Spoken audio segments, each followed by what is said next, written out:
से सुनना। इसमें आप देख लेना कौन से प्रकार के दुखी हो। वैसे संसार में सब दुखी है, कोई तन से दुखी, कोई मन से दुखी, कोई धन से दुखी और कोई 4-4 बेटों की लड़ाई से दुखी। कहां रहते हो तुम? बताएं। जहां पुस्तक मिलती है उसे पुस्तकालय कहा जाता है। क्या कहा जाता है? जहां विद्या मिलती है, जहां भोजन मिलता है और जहां दुख मिलता है, ये दुखालय है। ध्यान देना, यहां इंसान किसी न किसी रूप में दुखी है। अब आप कौन से प्रकार के दुखी हो आप जानो, आपको बता देते हैं। अच्छा, इनमें भी एक दुखी भगवान का भक्त होता है। ये दुख भी बहुत अच्छी बात है। ये मत सोचना कि हम दुखी हैं तो परेशान हैं, लेकिन कौन से दुखी हो ये आपको हम बता रहे हैं। कौन सा दुख सबसे अच्छा है, ऐसा दुख भगवान सबको दे। चलते हैं पहले दुख की तरफ। पहला दुखी इंसान कौन है?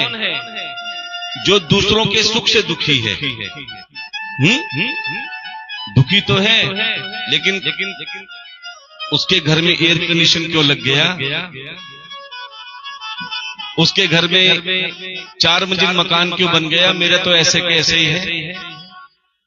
और वो ऐसे आदमी क्या करते हैं पता है? मंदिर में तो जरूर जाते हैं, भगवान से कहते हैं हे प्रभु, या तो मेरे घर में एयर कंडीशन लगवा दो, या तो मेरे घर में एयर कंडीशन लगवा दो, या पड़ोसी का।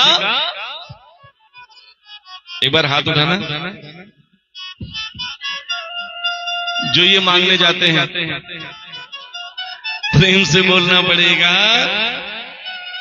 जोर से बोलना पड़ेगा। राधे राधे। देखो पहला दुखी। अच्छा ये बताओ, ये पहला दुख बढ़िया वाला है या घटिया वाला है? हाँ, ये बात। ऐसे दुखी कभी मत होना जो दूसरों के सुख से परेशान हो। ये पहले नंबर के दुखी हैं। अच्छा, दूसरे नंबर के दुखी कौन से होते हैं? जो किसी के दुख से परेशान है। ओहो, आज इसके घर में रोटी नहीं बनी, चलो हम थोड़ी सहायता कर देते हैं। वो इसलिए दुखी है। किसी के घर में कोई बीमार है, वो परेशान है कि अरे उनके घर में व्यवस्था नहीं है, चलो कुछ उन्हें सेवा कर आए, सहायता कर आए कि उसका दुख हल्का हो जाए, इसलिए दुखी है। यानी जो दूसरों के दुख से दुखी है,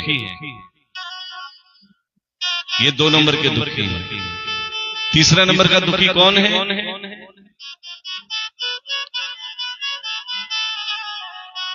जो अपने दुख से दुखी हैं। वो हर जगह कहेंगे देखो मेरे ये दर्द हो रहा है, मेरे वो दर्द हो रहा है, मेरे घर में ये नहीं, मेरी बहू मेरी नहीं सुनती, मेरे बच्चे मेरी नहीं सुनते। वो अपने दुख से दुखी है।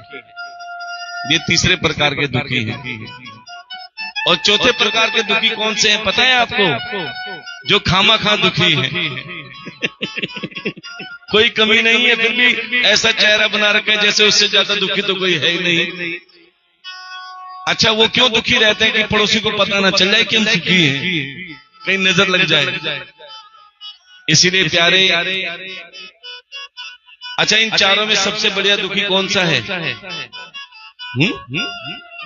जो दूसरों के दुख से परेशान हो। ध्यान देना, देखो 2 आनंद होते हैं। एक अपने मुंह का दूसरों को खिलाकर खाने में आनंद आता है, और एक दूसरों का छीनकर खाने में आनंद आता है। तो कौन सा आनंद ज्यादा बढ़िया है? दूसरे का खाने में ना, अपने मुंह का दूसरों को खिलाने में। ध्यान देना, आनंद तो है, लेकिन प्यारे जो आप अपने मुंह का दूसरों को खिलाते हो ना कि भैया मेरे पास 4 रोटी है ना, ले 2 तू खा ले। लेकिन आजकल इंसान उल्टा है। ध्यान देना, अपने थोड़े से फायदे के लिए दूसरे का ना जाने कितना नुकसान कर बैठते हैं। अपना फायदा होना चाहिए, इसीलिए दुखी है। कि एक बार नारद जी और विष्णु जी, बड़े ध्यान से सुनना, एक बार नारद जी और विष्णु जी उन्होंने सोचा प्रभु बहुत दिन हो गए वैकुंठ में रहते हुए, चलो पृथ्वी लोक चलते हैं,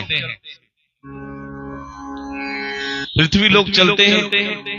मैंने सुना है पृथ्वी में भागवत कथाएं बहुत होती हैं, लेकिन प्रभु एक बात बताओ, ये आजकल पृथ्वी में भागवत कथाएं ज्यादा क्यों होती हैं? और ये सच बात है, ध्यान देना। आपने पहले देखा होगा, पहले जागरण हुआ करते थे। जहां देखो जागरण होते थे, माता रानी के होते थे। फिर धीरे धीरे जागरण कम हो गए, कीर्तन चालू हो गए, चौकी चालू हो गई। अब खाटू श्याम जी के कीर्तन चालू हो गए, बालाजी के कीर्तन चालू हो गए। लेकिन अब आप देख रहे हो हर गांव में, हर नगर में, हर कॉलोनी में कहां देखते हो भागवती भागवत हो रही है। जहां देखो वहां बोर्ड लगे हैं, भागवत कथा हो रही है। प्रभु ये क्यों हो रही है? तब नारायण भगवान ने कहा, नारद जी, जितना कलयुग में पाप बढ़ेगा, बड़े ध्यान से सुनना, जितना कलयुग में पाप बढ़ेगा उतनी ज्यादा भागवत कथाएं होंगी। इसका मतलब जितनी कथाएं हो रही है ना, उससे ज्यादा पाप बढ़ रहे हैं। पहले तो इक्का दुक्का मरते थे, आजकल तो होलसेल में भगवान उठा रहा है, क्योंकि पाप बढ़ रहे हैं। अब एक दो नहीं जाते, सीधा सैकड़ों में मृत्यु होती है, क्योंकि पाप का भार ज्यादा हो रहा है। अभी आपने सुना होगा, जो अहमदाबाद से लंदन क्या जा रहा था, प्लेन जा रहा था, 1 मिनट भी पूरा नहीं हुआ, 250 जने स्वाहा। अभी जयपुर में आपने देखा पूरी बस की बस स्वाहा। अभी चांदनी चौक में देखा, क्या हो रहा है? ये पाप बढ़ रहा है। और जितना पाप बढ़ रहा है, भगवान तुम्हें मौका दे रहा है, भागवत ज्यादा सुनो, सेवा ज्यादा करो, क्योंकि सुरक्षित कौन है? जो भगवान की शरण में है। प्यारे, जो संसार में भटक रहा है ना प्यारे, उसका कोई पता नहीं कब क्या हो जाए। इसीलिए कहते हैं जब भी मौका मिले प्यारे, हरि की शरण कभी छोड़ना मत। हरि की सेवा मिल जाए तो प्यारे उस मौके को कभी छोड़ना मत। ना जाने तुम्हारा उद्धार करने के लिए भागवत कथा हो रही है। ये मत सोचो कोई करवा रहा है, ये सोचो मेरे लिए भगवान आए। कई गोपियां जब महाराष्ट्र में कन्हैया के पास नहीं जा सकी, देखो जिन पर कृपा थी वो तो पहुंच ही गई। आपने सुना है ना कि जिसे मेरा गोविंद बुलाता है वो बांके बिहारी पहुंच जाता है, लेकिन आज भी ऐसे हैं जो कभी बांके बिहारी नहीं गए। क्यों? क्योंकि उन पर भी कृपा नहीं हुई। इसी प्रकार कई ऐसे भक्त हैं जो बड़ी बड़ी कथाओं में नहीं जा सकते। वो भगवान से प्रार्थना करते हैं कि हे गोविंद, हम बड़ी बड़ी कथाओं में नहीं जा सकते। क्यों? क्योंकि हमें कोई ले जाने वाला नहीं। कोई ले जाने वाला है तो ले जाने का समय नहीं। कोई अपने शरीर से परेशान, कभी कमर में दर्द, कभी घुटनों में दर्द, कभी कहीं दर्द, वो भगवान से क्या कहते हैं कि हे गोविंद, हम आपकी बड़ी बड़ी कथाओं में नहीं आ सकते क्योंकि हम मजबूर हैं।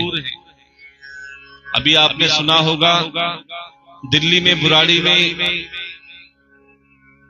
महान संत श्री प्रदीप मिश्रा जी की कथा हुई थी। लाखों जने पहुंचे, लेकिन कई ऐसे भी हैं आप जैसे जो नहीं पहुंच पाए। अभी धीरेन्द्र शास्त्री जी की कथा हुई, लाखों जने पहुंचे, लेकिन कई ऐसे जो नहीं पहुंच पाए। वो कहते हैं प्रभु हम बड़ी कथा में नहीं जा सकते क्योंकि हम मजबूर हैं। लेकिन कन्हैया, हम मजबूर हो सकते हैं लेकिन आप तो नहीं हो। हम तुम्हारे पास नहीं आ सके तो क्या हुआ प्यारे, तुम ही हमारे गांव भवाना गांव में आ जाओ, हमारी सक्तान चौपाल में आ जाओ, हमें दर्शन दे जाओ। तो किसी का मन का भाव तो हुआ होगा प्यारे, उसके मन के भाव जानकर मेरा ठाकुर आपको कथा के रूप में दर्शन देने के लिए आए। और प्यारे उसके बाद में भी कोई अभिमान में ना आए कि हमें किसी ने बुलाया नहीं तो हम क्यों आए। कई तो ऐसे हैं कि हमें निमंत्रण नहीं दिया तो हम क्यों आए? प्यारे, इसे कहते हैं अभिमान। भगवान तो तुम्हें किसी न किसी रूप में निमंत्रण जरूर देता है, ध्यान देना। अगर तुम्हारे घर के आगे से कोई छोटा सा बच्चा भी शोर मचाता जाए ना, अरे हमारे गांव की चौपाल में कथा हो रही है, अगर उस बच्चे की आवाज तुम्हारे कानों में पड़ जाए तो उसे बच्चा मत समझना, उसे यही समझना कि मेरा गोविंद इस बच्चे के रूप में मुझे निमंत्रण देने आया है। इसीलिए प्यारे, मेरे ठाकुर की कृपा आप पे विशेष रूप से होगी अगर आपका मन प्रभु से मिलने का होगा। इसीलिए हम कहते हैं जिसे जनता चुनती है वो विधानसभा में बैठता है, जिसे जनता चुनती है वो विधानसभा में बैठता है, और जिसे मेरा गोविंद चुनता है केवल वही भागवत कथा में बैठता है। तो नारद जी ने कहा कि प्रभु चलो हम भी दर्शन करके आते हैं पृथ्वी लोक में, जहां जहां भागवत कथा हो रही है हम भी वहां चलते हैं। और ये सत्य है, जहां हरि की कथा होती है, जहां भागवत कथा होती है, उस कथा में किसी न किसी रूप में श्री हरि नारायण भगवान जरूर आते हैं। बोलिए श्री हरि नारायण भगवान की जय। ये मत सोचो हाथ में मुरली लेके आएंगे, ये मत सोचो हाथ में चक्र लेके आएंगे, वो किसी भी रूप में आ सकते हैं। क्या ना जाने किस रूप में आकर नारायण मिल जाएगा, ना जाने किस रूप में आकर नारायण मिल जाएगा। निर्मल मन के मंदिर में तू, निर्मल मन के मंदिर में तू श्याम का दर्शन पाएगा, ना जाने किस रूप में आकर नारायण मिल जाएगा। और प्यारे, बस तुम्हारी आंखें होनी चाहिए पहचानने की। अब नारद जी ने कहा चलो प्रभु पृथ्वी लोक चलते हैं।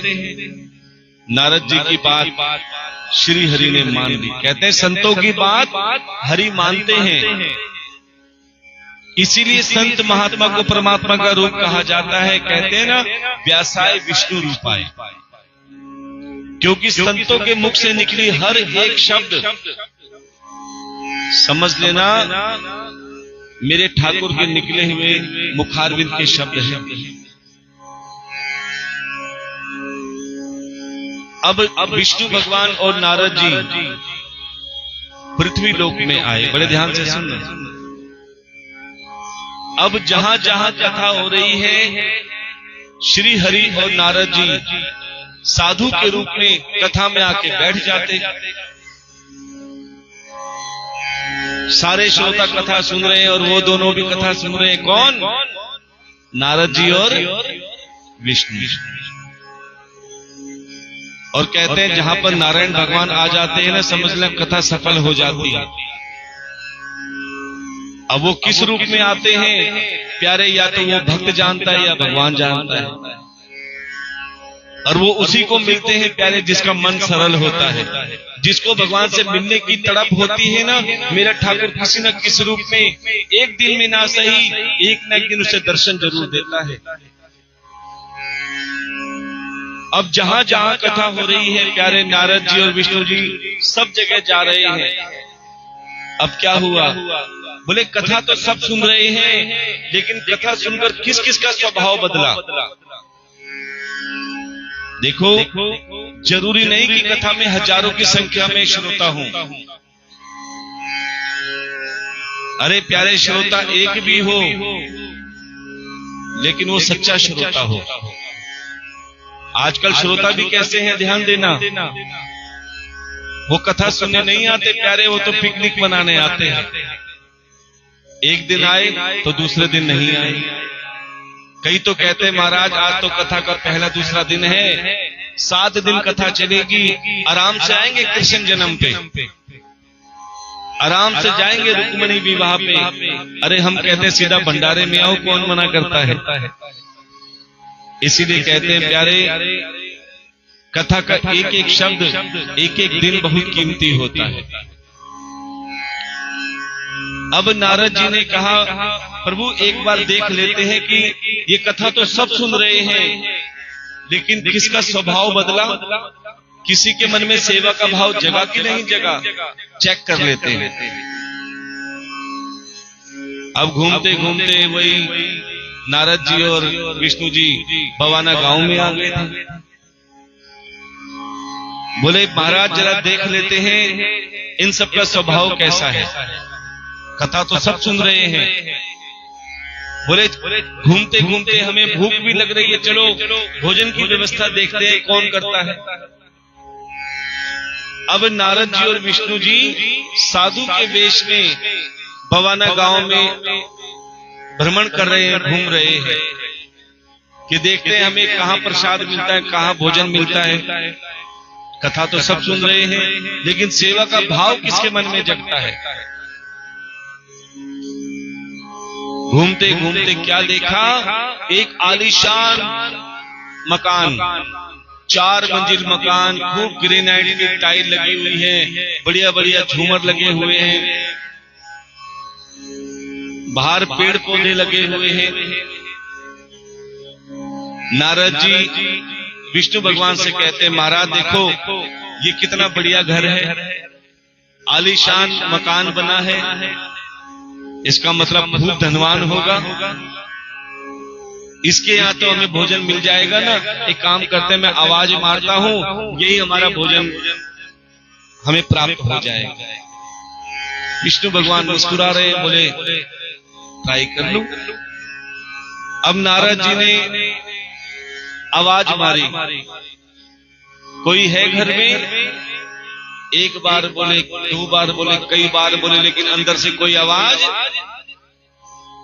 क्योंकि जितने भी बड़े घर होते हैं ना, स्टील का इतना बड़ा गेट लगा होता है, अंदर आवाज जाती नहीं। क्यों? आजकल वो बेल वाले बटन लगे हैं, पहले ऊपर से देखते हैं कि हमारे स्टेटस का आदमी है कि नहीं, ऊपर से देखते हैं कि हमारे स्टेटस का आदमी है कि नहीं। अगर होगा तो ऊपर ही बटन दबा देंगे, गेट अपने आप खुल जाएगा, आ जाओ। क्योंकि जिसकी पर्सनैलिटी अच्छी होती है ना, उसकी एंट्री सब जगह होती है। लेकिन जिसके हालात बुरे होते हैं ना, संसार का तो पता नहीं, प्यारे अपने भी दरवाजा बंद कर लेते हैं, पहचानना भूल जाते हैं। लेकिन ये हालात संसार देखे ना देखे, प्यारे मेरा गोविंद देखता है, जिसने सुदामा को भी गले लगा लिया। अब नारद जी ने 1 बार आवाज मारी, 2 बार आवाज मारी, कई बार आवाज मारी, लेकिन अंदर से कोई आवाज नहीं आई। तब नारद जी को वो बटन दिख गया जिससे बेल बजती है। बोले हो सकता है हमारी आवाज ना जा रही हो। अब जैसे ही घंटी बजाई, क्या अब बड़े बड़े जो मकानों में जो अंदर सेठ जी होते हैं ना, सेठानी होते हैं, उनका क्या काम है? अरे खाली बैठे चलो नोट गिन देते हैं, चलो खाली बैठे मकान के कागज चेक कर लेते हैं, और कोई काम तो है नहीं। अब वो अंदर सेठ जी नोट गिन रहे थे, बंडल के बंडल। अब जैसे ही वो बेल बजाई, बैठे बैठे सेठ जी ना, घंटी में से ही आवाज आती है, आपने सुना होगा बड़े बड़े मकानों में। कौन है? बोले हम साधु महात्मा, हमें भूख लग रही है, हमें भोजन करवा दो। अब सेठ जी नोट गिनते गिनते क्या कहते हैं, कोई नहीं है, आगे चले जाओ। अरे महाराज इतना बड़ा मकान, इतना बड़ा सब कुछ, 2 साधु तुम्हारे यहाँ पर आए हैं भोजन के लिए और आप वापस भेज रहे हैं। बोले क्या तुम्हारे लिए मकान बनाया है, तुम्हारे लिए धन इकट्ठा किया है, कमा के खा लो। ना जाने कितनी बात बोल दी, पानी तक पिलाया नहीं और 10 बातें सुना दी। नारद जी को बहुत क्रोध आया कि देखो साक्षात साधु के रूप में भगवान आए हैं और ये अपने धन में लगे हैं। कहते हैं इतना भी धन मत देना कि बुद्धि भ्रष्ट हो जाए। नारद जी को बहुत क्रोध आया।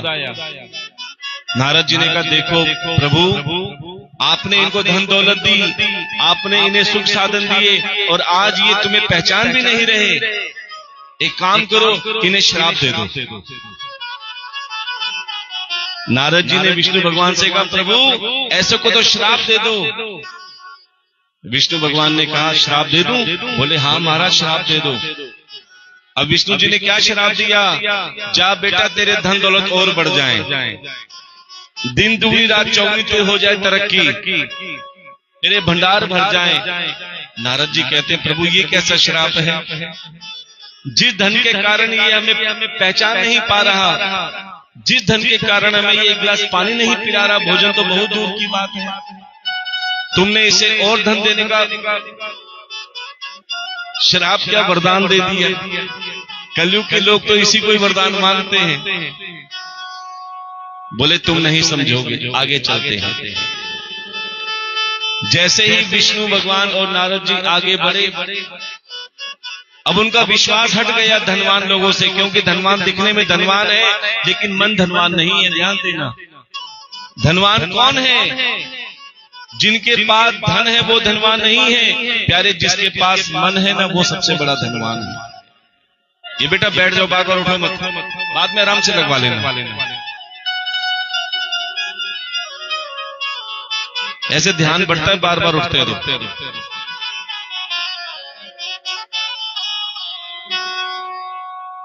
अब नारद जी और विष्णु जी आगे बढ़ गए। बोले प्रभु देखो इतना बड़ा धनवान व्यक्ति जिसने हमें पानी तक नहीं पूछा, अरे पूछना तो तू नीचे भी नहीं आए। बोले कोई बात नहीं, आगे चलते हैं। आगे गए, क्या देखा? एक टूटी फूटी झोपड़ी थी। अभी एक दो दिन पहले बारिश हुई थी तो छत भी चो रही थी। वो बूढ़ी मैया रहती थी, जगह जगह उसने बर्तन लगा रखे थे और अपने लिए 4 रोटी बना के रखी थी कि 2 सुबह खाऊंगी, 2 शाम को खाऊंगी, कल की कल देखेंगे। इतने में श्री हरि नारायण भगवान ने कहा जरा इस झोपड़ी में भी पूछ लो। बोले महाराज धनवान ने कुछ दिया नहीं, ये झोपड़ी में क्या मिलेगा? जब पैसे वाले ने कुछ नहीं दिया तो ये झोपड़ी में क्या मिलेगा? बोले पूछने में क्या हर्ज है। जैसे ही नारद जी और विष्णु जी जो साधु के वेश में थे, वो झोपड़ी के बाहर खड़े होकर नारद जी ने एक ही आवाज मारी, कोई है? इतना सुनते ही बूढ़ी मैया दौड़ के बाहर आ गई। देखो सेठ जी 100 बार बोलने पे भी नहीं आए, घंटी बजाने पर भी नहीं आए, और वो बूढ़ी मैया एक बार में बाहर आ गई। हाथ जोड़ के कहने लगी धन्य भाग हमारे जो आज मेरे घर में साधु संत पधारे। देखो ध्यान देना, साधु संत के चरण, संत महात्मा के चरण ऐसे ही किसी के यहाँ नहीं पड़ते, चाहे कितने ही धनवान हो, क्योंकि उन पर गोविंद की कृपा नहीं हुई। और सच बताएं, जिस पर गोविंद की कृपा नहीं होती उन्हें संतों के दर्शन नहीं होते, बाहर से बाहर चले गए। और जिस पर गोविंद की कृपा हो जाए प्यारे, पता भी नहीं चलता कब संतों के चरण डल जाए। वो बूढ़ी मैया इतनी खुश हुई, आंखों में आंसू आ गए कि ना जाने मेरे कौन से सत्कर्म जागृत हो गए जो आज मेरे घर में साधु संत महात्मा आए। देखो जिसको प्रभु पे विश्वास है ना, भगवान किसी भी रूप में आ सकते हैं। साधु संत का रूप बनाया तो नारद जी ने कहा मैया हम 2 दिन से भ्रमण कर रहे हैं, कुछ खाने को नहीं मिला, बहुत भूख लग रही है, कुछ खाने को मिल जाता। इतना सुनते ही प्यारे बूढ़ी मैया खुशी के मारे पागल हो गई। प्रेम से अंदर बिठाया, प्यारे एक फटी पुरानी चटाई थी, दोनों को प्रेम से बिठाया। देखो जरूरी नहीं तुम्हारे घर में 2 लाख की 2.5 लाख की डाइनिंग टेबल हो, अरे ऐसे 2-2.5 लाख की डाइनिंग टेबल का क्या फायदा, तुम किसी को बिठा ना पाओ या कोई घर में बैठने वाला ना हो। फटी पुरानी चटाई हो, प्यारे बच्चे प्रेम से बैठकर भोजन करें, संत महात्मा आ जाएं तो प्यारे वो फटी पुरानी चटाई नहीं, प्यारे वो सबसे बड़ा धनवान व्यक्ति होता है जिसके घर में पूरा परिवार प्रेम से खाता है, जिसके घर में संत महात्मा का आना जाना लग जाता है। दोनों उस चटाई पर बैठे, नारद जी और विष्णु जी जो साधु के रूप में थे। बोले मैया जो भी है जल्दी ले आओ, बहुत भूख लग रही है। मैया अंदर गई, क्या देखा? पोटली में 4 रोटी थी। वो 4 रोटी किसकी थी? बूढ़ी मैया की। देखो हमने बताया ना, एक आनंद आता है दूसरे के मुंह का छीन के खाने में, और एक आनंद आता है अपने मुंह का दूसरों को खिलाने में। अरे बूढ़ी मैया ने क्या किया? अपने मुंह की जो रोटी थी 4 जो खुद खानी थी, प्यारे 2 पत्थर लाई, 2 रोटी एक साधु के उसमें रख दी, 2 रोटी। अब उसे अपनी चिंता नहीं थी, उसे खुशी थी कि आज मेरे घर में साधु भोजन कर रहे हैं। थोड़ी सी चटनी थी, थोड़ी चटनी एक साधु के रोटी में, थोड़ी चटनी एक साधु की रोटी में। बोले प्रभु मेरे पास और तो कुछ नहीं है, इसे ही ग्रहण करें। अरे भगवान 56 भोग के भूखे नहीं है, मेवे के भी भूखे नहीं है क्या? अगर प्यारे अगर मेवे के भूखे होते तो कन्हैया दुर्योधन के घर चले जाते। कहते ना, दुर्योधन का मेवा त्यागा, साग भी दुर्गर खाए। क्योंकि भगवान किसके भूखे हैं? है भाव के भूखे प्रभु, है भाव के भूखे। ये वेद बताते हैं, ये वेद बताते हैं। जब भक्त पुकारे प्रेम से प्रभु दौड़े आते हैं। जब भक्त पुकारे प्रेम से प्रभु दौड़े आते। अरे प्रेम से बुलाने वाले तो बनो, भगवान तुम्हारे यहाँ भी आएगा। क्या?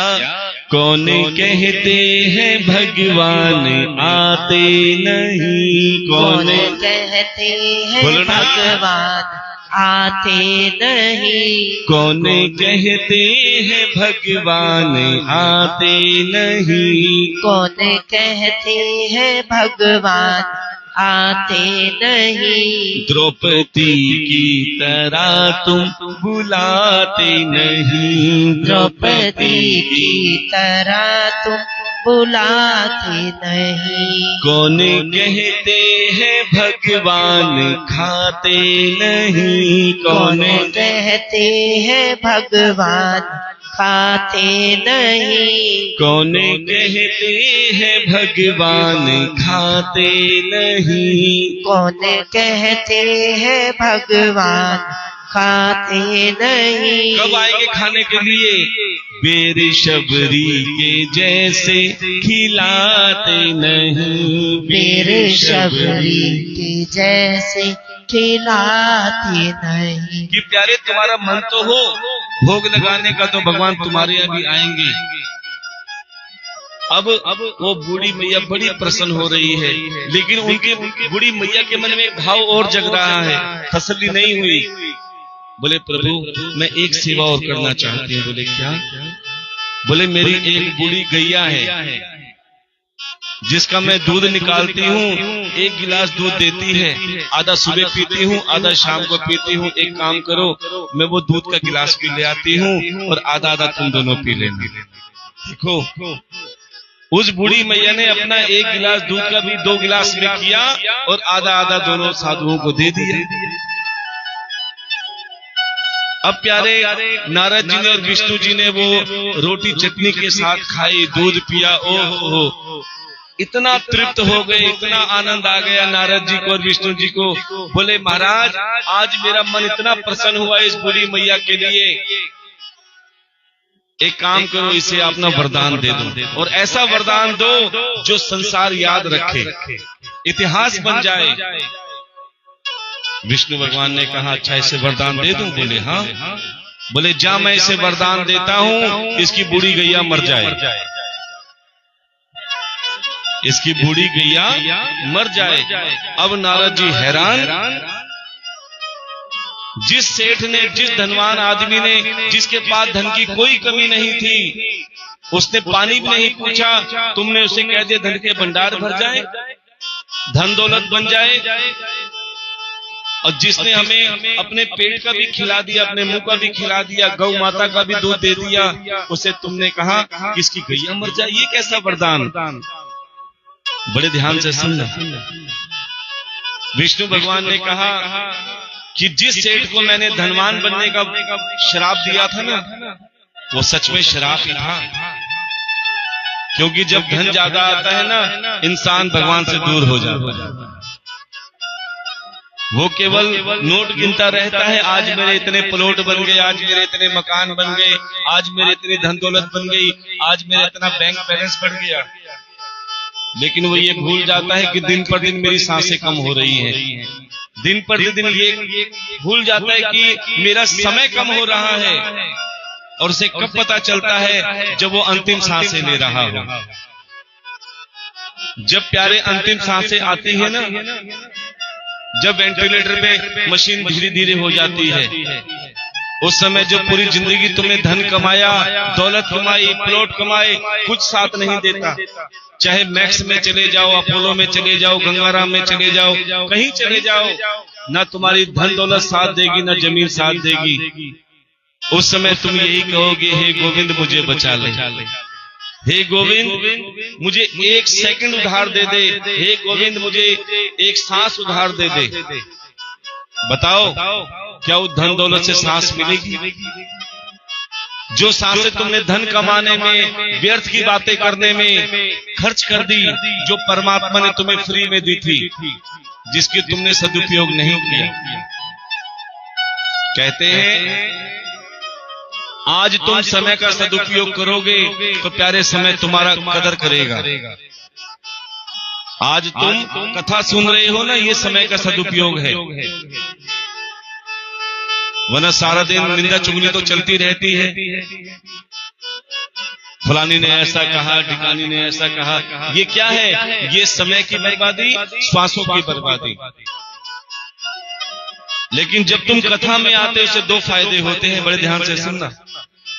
कम से कम जब तक कथा में रहते हो, तुम्हारे मुख से किसी की बुराई नहीं निकलती, किसी की निंदा चुगली नहीं होती, किसी भी, चाहे काया से, वाणी से, मन से, किसी के लिए पाप नहीं होता। ये सबसे बड़ा सौभाग्य है। इसीलिए प्यारे, जब समय मिले ना, भगवान को याद करो, भगवान की कथा सुनो, भगवान का गुणगान करो, और यही कहो क्या, बड़े भाव से सभी बोलेंगे। हर श्वास में हो सुमिरन तेरा, हर श्वास, बोलो ना, सुमिरन तेरा, यूं बीत जाए जीवन मेरा, यूं बीत जाए जीवन मेरा। हर श्वास में हो सुमिरन तेरा, हर श्वास में हो सुमिरन तेरा, यूं बीत जाए जीवन मेरा, यूं बीत जाए जीवन मेरा।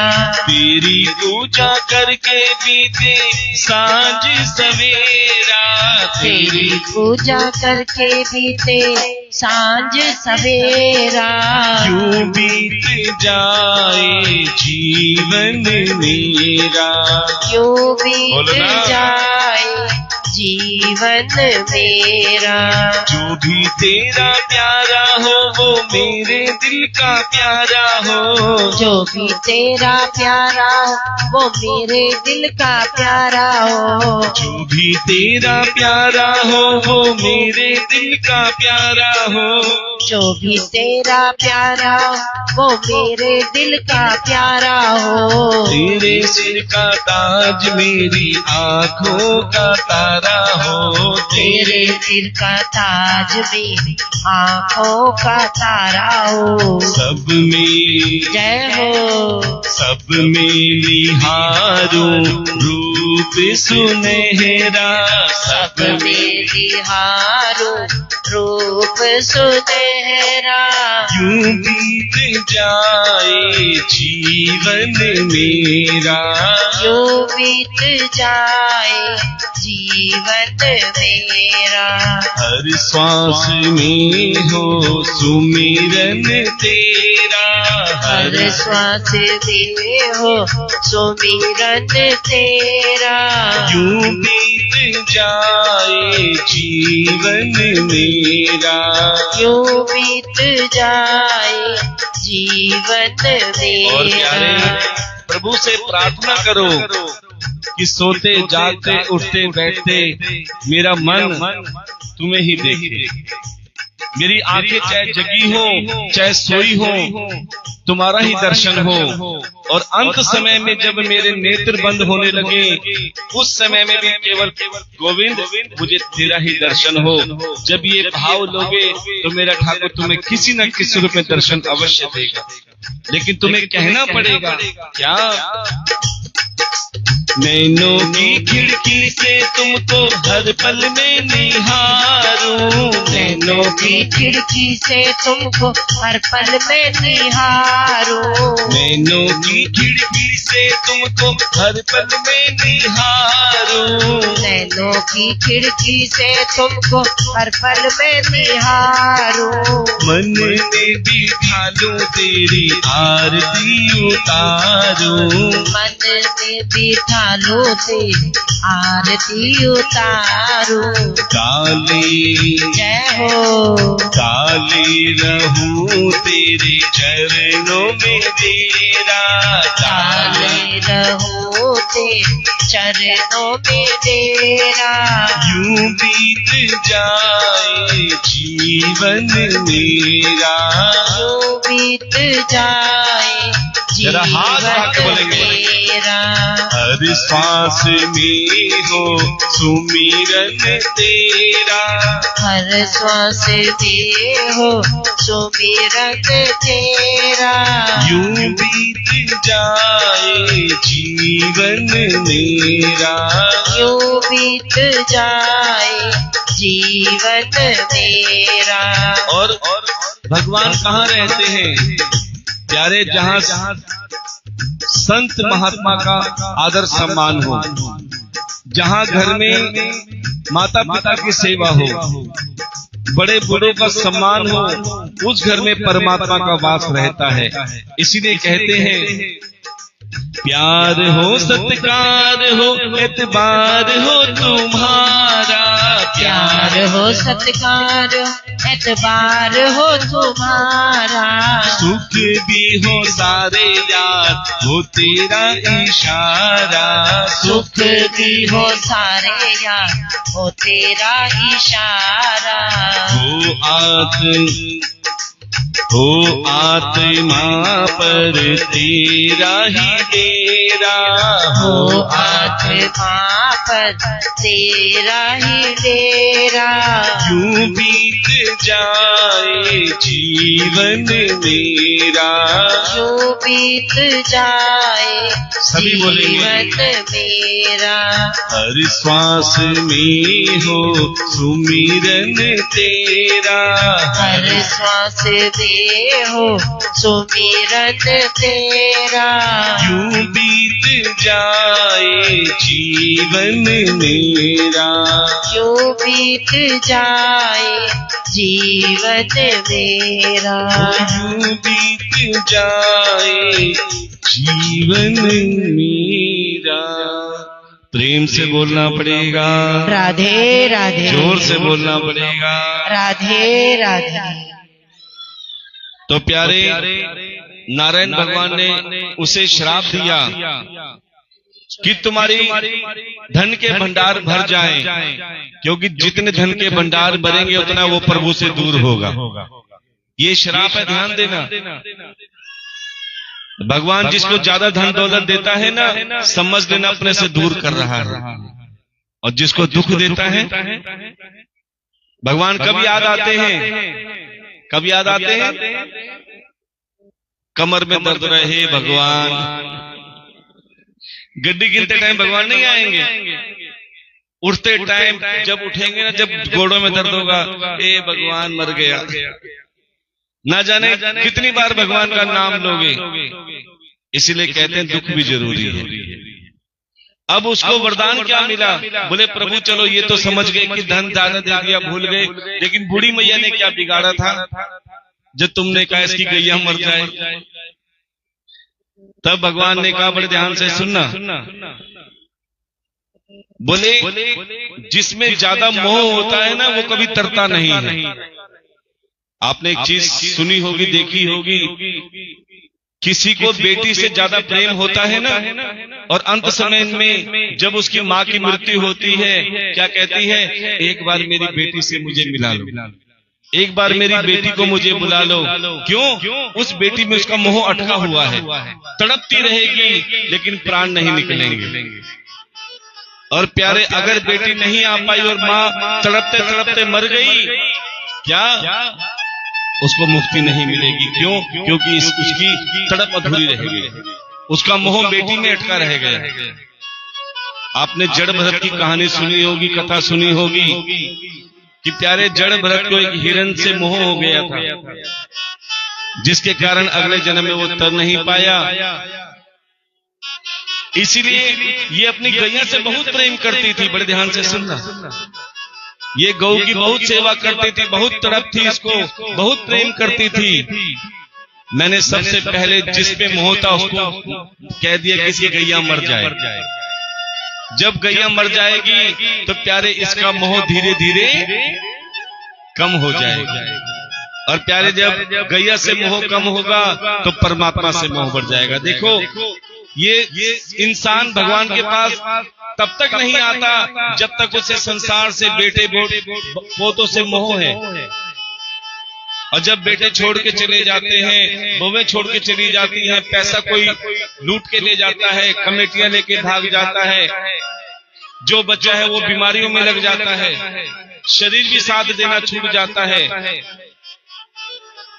उस समय कुछ नहीं दिखता तो क्या कहता है, तेरे बिना शाम हमारा नहीं कोई रे, तेरे बिना शाम हमारा नहीं कोई रे, हमारा नहीं कोई रे, सहारा नहीं कोई रे, हमारा नहीं कोई रे, सहारा नहीं कोई रे, तेरे बिना शाम हमारा नहीं कोई रे, तेरे बिना शाम हमारा नहीं कोई रे। किससे मोह था उसे?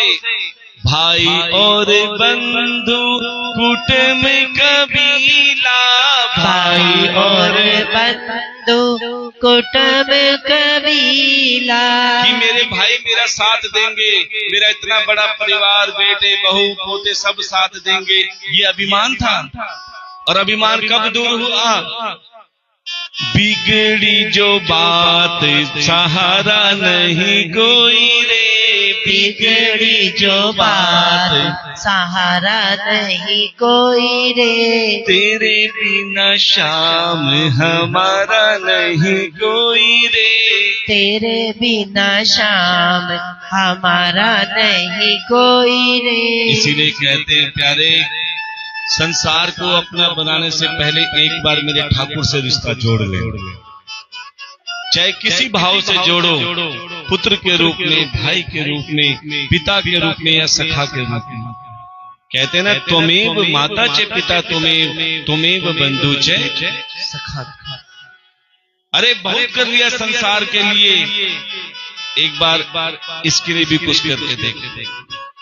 जिंदगी भर तुमने केवल अपना पेट भरा, अपनों का भरा। और सच बताएं, जिसके हाथ सेवा में नहीं उठते ना, जिसके मुख में भगवान का नाम नहीं होता, अंत समय में उसको यमराज के दर्शन होते हैं।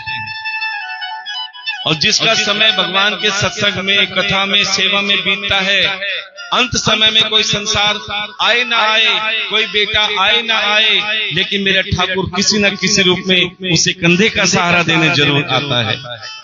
उसे, जिसे मेरे ठाकुर सहारा देता है, उसे किसी और सहारे की जरूरत, उसकी भक्ति और मुक्ति अपने आप मिल जाती है। ध्यान देना। और यही भक्ति और मुक्ति के साधन के लिए आप यहाँ पर आए हैं। क्या श्रवण करने के लिए? भागवत। देखो, जिस भागवत कथा में आप आए हो, सबसे पहले उसका अर्थ समझ लो। जरूरी नहीं कि तुम्हें 7 दिन की कथा समझ में आए। कथा का एक शब्द भी आपने समझ लिया और उसे जीवन में उतार लिया, तो प्यारे समझ लेना, 7 दिन की कथा का फल आपको मिल जाएगा। बड़े सरल भाव से बताते हैं हम, देखो इतने विद्वान नहीं हैं। अच्छा, ईमानदारी से बताओ, आपको आपके भाई की, बेटे की भाषा समझ में तो आ रही है? किस किस को आ रही है? बहुत अच्छी बात। क्योंकि वक्ता वो नहीं होता जो अपनी विद्वानी दिखाए। आपने टीचर देखा होगा, अध्यापक, बच्चे को ABCD भी नहीं आती। आज के इंग्लिश स्कूलों का हाल देखो, ये आज की सच्चाई बता रहे हैं। बच्चे को ABCD भी नहीं आती और उसे इंग्लिश में धैर्य पता नहीं क्या क्या बोलते रहते, उसे पता ही नहीं पड़ता। और आज के विद्वान भी ऐसे हैं जो संस्कृत में बोल बोल के सामने वाले को खूब कथा सुनाते हैं, सब ऐसे हाथ बांध के बैठे रहते हैं। माना कि वक्ता विद्वान है, लेकिन हो श्रोता विद्वान हो ये जरूरी नहीं। कथा के लिए दो चीजें जरूर होनी चाहिए प्यारे, वक्ता और श्रोता। सुनने का अधिकार किसको है, सुनाने का अधिकार किसको है? श्रोता कैसा होना चाहिए प्यारे? श्रोता कोई ज्यादा विद्वान नहीं होना चाहिए। जरूरी नहीं कि विद्वानी कथा सुनते हैं। अगर कथा सुननी हो ना प्यारे, अज्ञानी बन के सुनना। जितने अज्ञानी बन के सुनोगे उतनी कथा तुम्हें, हर कथा में कुछ न कुछ सीखने को मिलेगा। और अगर विद्वान बन के बैठे कि हमने तो बहुत कथाएं सुनी है, हमने तो इतनी कथाएं सुनी है, तो क्या कथा में ध्यान नहीं रहेगा, कमियों में ध्यान रहेगा। इसलिए कथा को बड़े भाव से अज्ञानी बन के सुनो। ना जाने कौन सी बात तुम्हें कथा में श्रवण करने को मिल जाए, कौन सा अमृत तुम्हें मिल जाए। और वक्ता कैसे होने चाहिए? वक्ता जो अपनी विद्वानी ना दिखाए, जैसे भक्त हो उसी सरल भाव से कथा को इतनी सरल बना दो कि वक्ता के मुख से निकले और श्रोता के हृदय में प्रवेश करे। ये कथा क्या है प्यारे? ऐसी गंगा है जो तुम्हें तार देती। अच्छा ये बताओ, हरिद्वार की गंगा में कौन कौन स्नान करके आए हैं? बहुत अच्छी बात है। अब ये भी बता दो, गंगा में स्नान क्यों किया जाता है? ससुरे क्यों किया जाता है? पाप धोन खातिर। अच्छा ये भी बता दो, कौन कौन पापी बैठे हैं यहाँ पर? देखो, जाने अनजाने में सब पाप करते हैं। बड़े ध्यान से सुनना, बहुत अच्छी बात है कि भगवान के आगे छुपाना क्या। हाँ जी, बातें ना करें। हाथ उठाने की बारी केवल हाथ उठाओ, जब बोलने की बारी आती तो बोला करो। प्रेम से बोलना पड़ेगा, राधे राधे। जोर से बोलना पड़ेगा, राधे राधे। जब बोलने की बारी आए खूब उच्चारण किया करो। तो पाप धोन खातिर, ठीक है। अब ये इंसान देखो कितना चालाक है, पूरे साल तो पाप करता है, चाहे जानबूझ के करे चाहे अनजाने में करे। फिर हरिद्वार जाता है गंगा मैया में, जय गंगा मैया, जय गंगा मैया। कोई तो लोटे से करते हैं, कोई साक्षात डुबकी लगाते हैं। ईमानदारी से बताओ, क्या गंगा में स्नान करने से सच में पाप धुलते हैं? अगर पाप धुल जाते तो इंसान पाप करना, लेकिन पाप करना तो नहीं छोड़ा। तो फिर गंगा में नहाने से या स्नान करने से क्या फायदा? बड़े ध्यान से सुनना, क्योंकि गंगा में पाप नहीं धुलते, केवल तुम्हारा तन धुलता है। और पाप क्यों करता है? क्योंकि मन पापी है। तन तो धोआए लेकिन मन नहीं धोए। क्या गंगा में जाकर बंदे तू तन का मेल धोता, गंगा में जाकर तू तन का मेल धोता, गंगा में जाकर बंदे तू तन का मेल धोता, गंगा में जाकर बंदे तू तन का मेल धोता। जो मन का मेल न धोया, जो मन का मेल न धोया, गंगा गया तो क्या हुआ? जो मन का मेल न धोया, गंगा गया तो क्या हुआ? परमात्मा ना पाया, पाया जन्म तो क्या हुआ, परमात्मा ना पाया, पाया जन्म तो क्या हुआ। कि प्यारे आपने केवल एक गंगा में स्नान किया है, केवल तन धो के आए हो इसलिए पाप होते हैं, क्योंकि दूसरी गंगा में स्नान नहीं किया। बोले महाराज गंगा तो एक ही है। हाँ गंगा एक है लेकिन प्रकार दो हैं। जैसे जल एक होता है लेकिन जिसमें डालो वो प्रकार चेंज हो जाता है। जल का कोई रंग नहीं होता ना। दूध में डालो तो क्या बन जाएगा, शरबत में डालोगे तो क्या बन जाएगा, और मदिरा में डालोगे तो।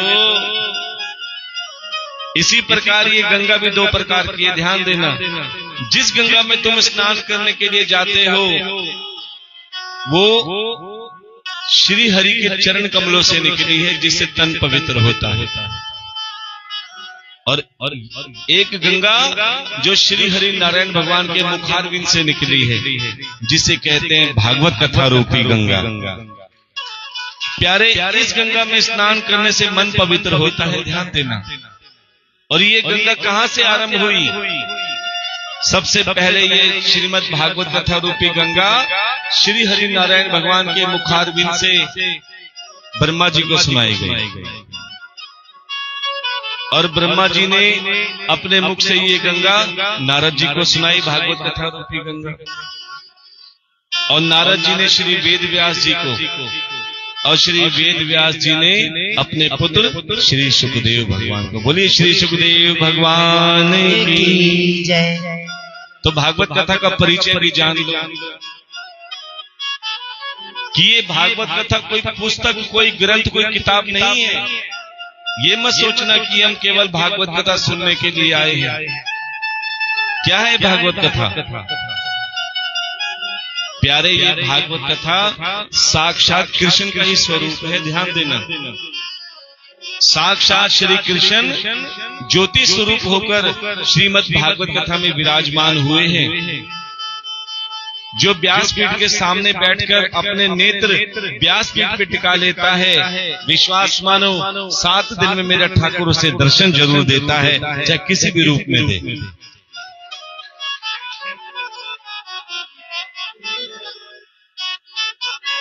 जरूरी नहीं कि 7 दिन तुम्हें कथा समझ में आए, लेकिन अगर तुम्हें भागवत कथा को समझना है तो तुम्हें 4 अक्षर समझने पड़ेंगे। देखो तुम्हारा टेस्ट भी होगा, इसलिए कथा को बड़े ध्यान से सुनना। ये भागवत कथा के 4 अक्षर कौन कौन से, मेरे पीछे पीछे बोलना पड़ेगा। बोल रहे भा, ग, व और सिर्फ 4 अक्षर है। अगर ये 4 अक्षर आपने समझ दिए तो समझना पूरी भागवत कथा तुम्हारे हृदय में उतर गई। और ये 4 अक्षर का अर्थ क्या क्या है, बड़े ध्यान से सुनना। बोलो भा से भक्ति, थोड़ा और धीरे बोलो। बोलो भा से भक्ति, ग से ज्ञान, व से वैराग्य, त से तुरंत मुक्ति। तुरंत मुक्ति वाली मत समझना कहीं कल से आना छोड़ दो। बोले महाराज तो वाली मुक्ति कराएंगे। प्यारे जाने के बाद मुक्ति मिल जाए कोई गारंटी नहीं है। क्या किसी की मृत्यु होती है ना, उसकी मृत्यु के बाद में फट देखिए अगले दिन क्या लिख देते हैं फोटो के अंदर, स्वर्गीय लिखते हैं ना। कोई गारंटी है कि वो स्वर्ग में गए हैं?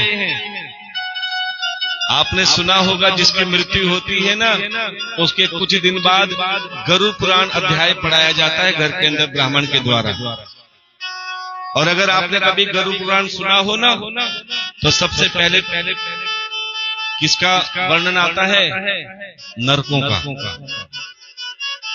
ये जो आप सोना पहनते हो ना, गले में, चैन में, अंगूठी या हार बनाते हो, ये सोना ऐसे नहीं होता चमकता, ऐसे इसमें चमक नहीं आती। इसे खूब तपाया जाता है, खूब गर्म किया जाता है, तब जाके ये शुद्ध होता है, तब ये पहनने लायक होता है, चमकता हो। इसीलिए ये शरीर है ना, जीते जी जाने अनजाने में बहुत पाप करता है। और प्यारे जब पाप करेगा तो इसका शुद्धिकरण भी होगा। कहाँ शुद्धि होती है इसकी? नरकों से गुजरना पड़ता है, क्योंकि जो पाप किए हैं उसका भुगतान तो कौन करेगा?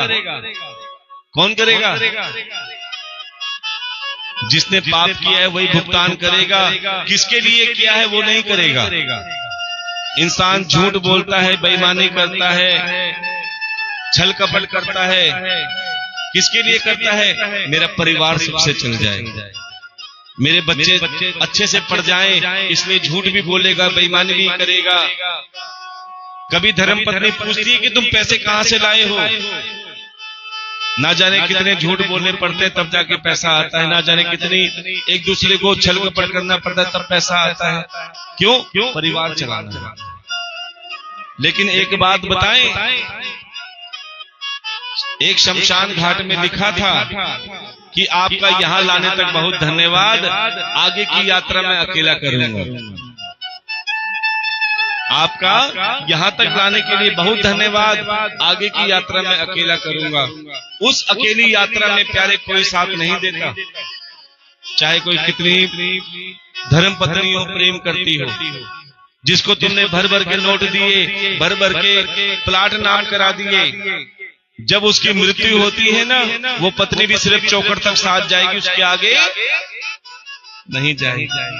जिन रिश्तेदारों के पीछे, जिन बेटों के पीछे तुमने सारी जिंदगी लगा दी, प्यारे वो बेटे भी शमशान तक जाएंगे, वहां से उल्टे वापस आ जाएंगे। आगे क्या जाएगा? प्यारे आगे तुम्हारे खुद के कर्म जाएंगे।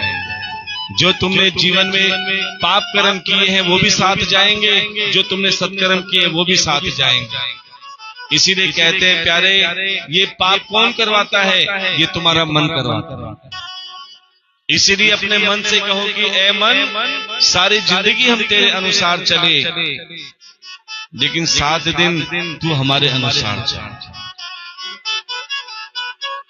जब ये 7 दिन तुम अपने मन को काबू कर लोगे कि तुझे कथा सुननी पड़ेगी, क्योंकि प्यारे ये समय बार बार नहीं आएगा, बड़े ध्यान से सुनना।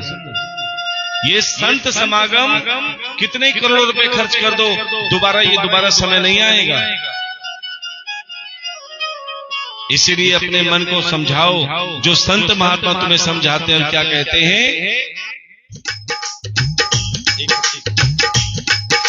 मीठी मीठी तालियों के साथ बोलेंगे सभी। ओ पापी मन कर ले भजन, हाँ ओ पापी मन कर ले। ऐसे नहीं, हाथ ऊपर उठा के तालियों की सेवा करोगे तो मेरा ठाकुर खुश होगा। ओ पापी मन कर ले भजन, हाँ ओ पापी मन कर ले भजन, मौका मिला है तो कर ले जतन, मौका मिला है तो कर ले जतन। बाद में प्यारे पछताएगा, जब पिंजरे से पंछी निकल जाएगा, जब पिंजरे से पंछी निकल जाएगा, जब पिंजरे से पंछी निकल जाएगा, जब पिंजरे से पंछी निकल जाएगा। ओ पापी मन कर ले भजन, हाँ ओ पापी मन कर ले भजन, मौका मिला है तो कर ले जतन, मौका मिला है तो कर ले जतन।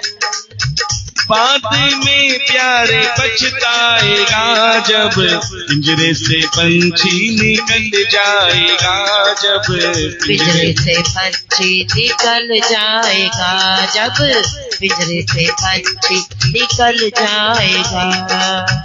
क्यों करता तू मेरा मेरा, क्यों करता तू मेरा मेरा, क्यों करता तू मेरा मेरा, क्यों करता तू मेरा मेरा। ना कुछ तेरा ना कुछ मेरा, ना कुछ तेरा ना कुछ मेरा। खाली हाथ आया है खाली हाथ जाएगा, खाली हाथ आया है खाली हाथ जाएगा, खाली हाथ आया है खाली हाथ जाएगा, खाली हाथ आया है खाली हाथ जाएगा। जैसा किया कर्म तूने वैसा फल पाएगा, जैसा किया कर्म तूने वैसा फल पाएगा। बाद में प्यारे पछताएगा जब पिंजरे से पंछी निकल जाएगा, जब पिंजरे से पंछी निकल जाएगा।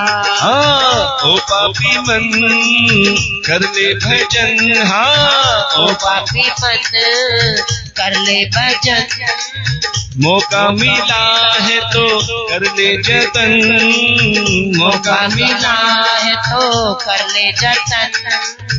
बाद में प्यारे पछताएगा जब पिंजरे से पंछी निकल जाएगा, जब पिंजरे से पंछी निकल जाएगा।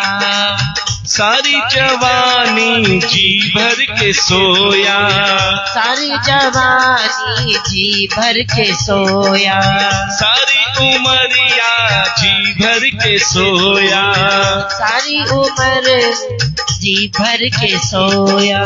आया बुढ़ापा तो देख के रोया, आया बुढ़ापा तो देख के रोया, आया बुढ़ापा तो देख के रोया, आया बुढ़ापा तो देख के रोया।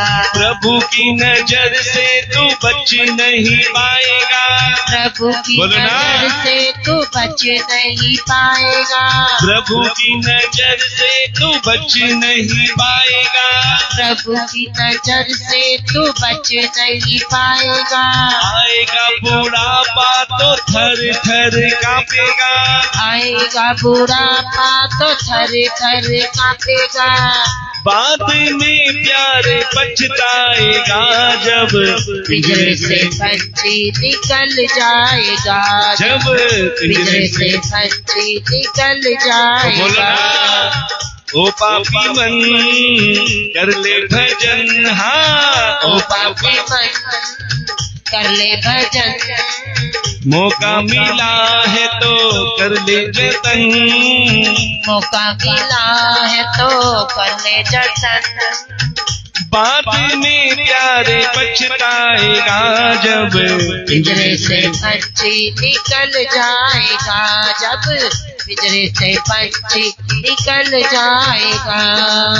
धन दौलत तेरे कोठी बंगले, धन दौलत तेरे कोठी बंगले, धन दौलत तेरे कोठी बंगले, धन दौलत तेरे कोठी बंगले।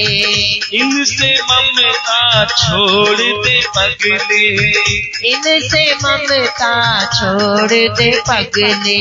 खाली हाथ आया है खाली हाथ जाएगा, खाली हाथ आया है खाली हाथ जाएगा। जैसा किया कर्म तूने वैसा फल पाएगा, जैसा किया कर्म तूने वैसा फल पाएगा। बाद में प्यारे पछताएगा जब पिंजरे से पंछी निकल जाएगा, जब पिंजरे से पंछी निकल जाएगा। हाँ ओ पापी मन कर ले भजन, हाँ ओ पापी मन कर ले भजन, मौका मिला है तो कर ले जतन, मौका मिला है तो कर ले जतन। बाद में प्यारे पछताएगा जब पिंजरे से पंछी निकल जाएगा, जब पिंजरे से पंछी निकल जाएगा। पिंजरे से पंछी निकल जाएगा जब पिंजरे से पंछी निकल जाएगा। प्रेम से बोलना पड़ेगा, राधे राधे, जोर से बोलना पड़ेगा। राधे राधे। इसलिए कहते हैं प्यारे जब समय है ना उसका सदुपयोग कर लो। भगवान ने तुम्हें याद किया है ना तो उसका भी सदुपयोग करो कि किसी बहाने एक बार हमें ठाकुर के दर्शन हो जाए। कथा में जरूर जाया करो। क्यों? क्योंकि प्यारे जैसे जैसे तुम्हारे कानों में कथा के शब्द अंदर पड़ते हैं ना हृदय में, तो प्यारे वो कथा नहीं है, वो साक्षात मेरे ठाकुर तुम्हारे हृदय में विराजमान है। क्योंकि जब तक कथा को सुनोगे नहीं तब तक भगवान को जानोगे कैसे? जो सुनता है कथा उसकी मिटती है व्यथा। और ये मैं नहीं, ये भगवान की आरती भी कहती है क्या? जो ध्यावे फल पावे, दुख बिन से मन का। स्वामी दुख बिन से मन का, सुख संपत्ति घर आवे, सुख आनंद घर आवे। कष्ट मिटे तन का। ओम जय जगदीश हरे। कि जो ध्यावे सो फल पावे, अर्थात जो प्यारे पेट में खाएगा उसी का ही पेट भरेगा। लेकिन यहाँ जो कथा सुनेगा उसका तो पेट भरेगा, साथ में उसके परिवार का भी भला होगा। यहाँ उल्टा है, भोजन तो केवल जो खाता है उसका पेट भरता है, लेकिन जो कथा सुनता है उसका फल पूरे परिवार को क्या, उनकी पीढ़ियों तक को मिलता है। क्यों? इसे पितृमोक्षी भागवत कथा भी कहा जाता है। इस कथा को श्रवण करने से, इस कथा में सेवा करने से प्यारे 15 पीढ़ियां तर जाती है। 7 आपकी आगे की, 7 पीछे की और एक स्वयं आप।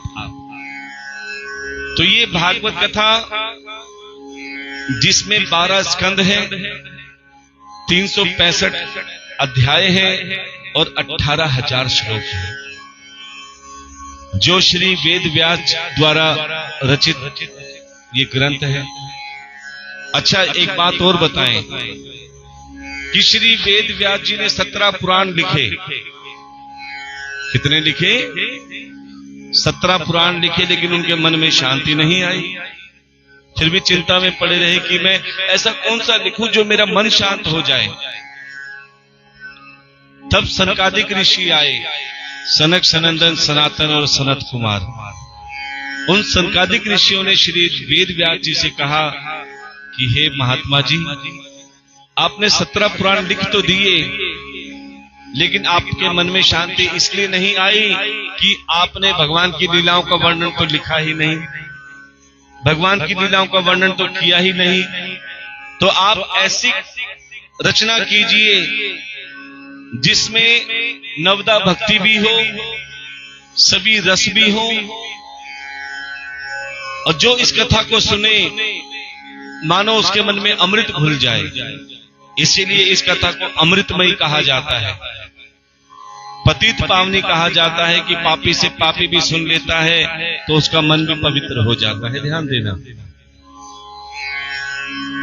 आप श्रीमद् भागवत कथा की रचना करें तो आपको बता दें कि बाकी तो पुराण है, चाहे गरुड़ पुराण हो, स्कंद पुराण हो, लेकिन ये जो भागवत कथा है ना, इसे श्रीमद् भागवत महापुराण कहा गया है, क्योंकि इसमें श्री हरि की लीलाओं का वर्णन है। चलो अब बताते हैं 4 अक्षरों का रहस्य। सबसे पहले भा से क्या बताया था? अभी वृंदावन से आवाज आई है, बरसाने वाले नहीं बोले। भा से भक्ति। तो आपको बता देते हैं ये भा से भक्ति कैसे आती है, कैसे जागृत होती है भक्ति, और कैसे पता चले कि हम भक्त बन गए। तो सज्जनों, आपको बता दें कि भक्ति ना तो दिखाने की चीज है, ना बताने की चीज है। कि आप कहो कि हम भक्त बन गए, प्यारे उसे भक्ति नहीं कहते। अच्छा, एक बात बताओ, दीपक किसी को कहता है कि मैं दीपक हूं? जब दीपक जलता है ना,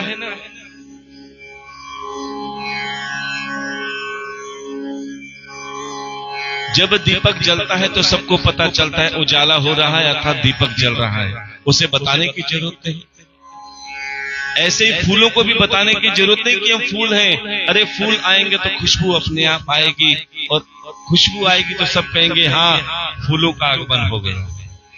इसी प्रकार भक्ति भी ऐसी होनी चाहिए प्यारे, जो बिना बताए सबको पता लग जाए। तो महाराज कैसे पता लगे कि हम भक्त बन गए, हमारे अंदर भक्ति जागृत हो गई?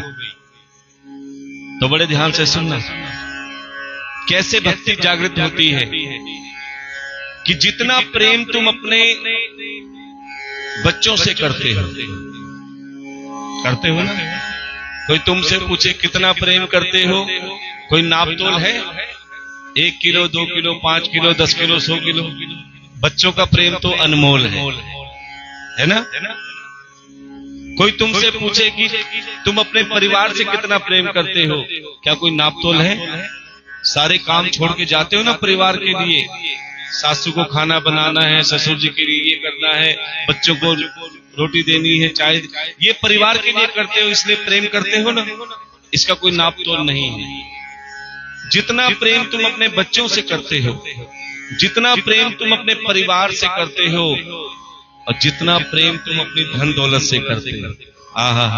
घर में अगर नोट गिन रहे हो ना और पड़ोसन आ जाए, अरे जल्दी जल्दी छुपा लो, पड़ोसन की नजर पड़ जाएगी। करते हो ना प्रेम? जितना प्रेम तुम अपने बच्चों से, जितना प्रेम तुम अपने परिवार से, जितना प्रेम तुम अपनी धन दौलत से करते हो, यदि उतना ही प्रेम मेरे गोविंद से भी हो जाए तो तुम्हारी भक्ति अपने आप जागृत हो जाएगी। प्रेम कर कर तो देखो प्यारे, इसे केवल मूर्ति मत समझो, इसे कोई ना कोई रिश्ता जरूर बना के रखो। जिनके पुत्र नहीं होते ना, कई इसे पुत्र मानते हैं कि ये मेरा सच्चा पुत्र है। कईयों के बच्चे निकम्मे हो जाते हैं, उसे कहते हैं एक सच्चा पुत्र तो मेरा यही है। देखो ये पुत्र कौन है? आजकल पुत्र आज्ञाकारी कम और धुंधकारी ज्यादा हो रहे हैं। बड़े ध्यान से सुनना, और ये कड़वी बात है लेकिन सत्य है।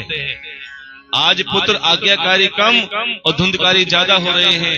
क्यों? क्योंकि हम उनको सब कुछ दे रहे हैं, एजुकेशन दे रहे हैं, धन दौलत दे रहे हैं, कार दे रहे हैं, लेकिन संस्कार नहीं दे रहे हैं। इसीलिए प्यारे, आज बच्चों ने माता पिता का आदर सम्मान छोड़ दिया है, संत महात्मा की सेवा छोड़ दी है, केवल कमाने में लगे हैं। चाहे झूठ बोल के कमाया जाए, चाहे बेईमानी करके कमाया जाए। तो सबसे पहले मेरे गोविंद से रिश्ता जोड़ो, चाहे पुत्र के रूप में, भाई के रूप में, पिता के रूप में, चाहे सखा के रूप में।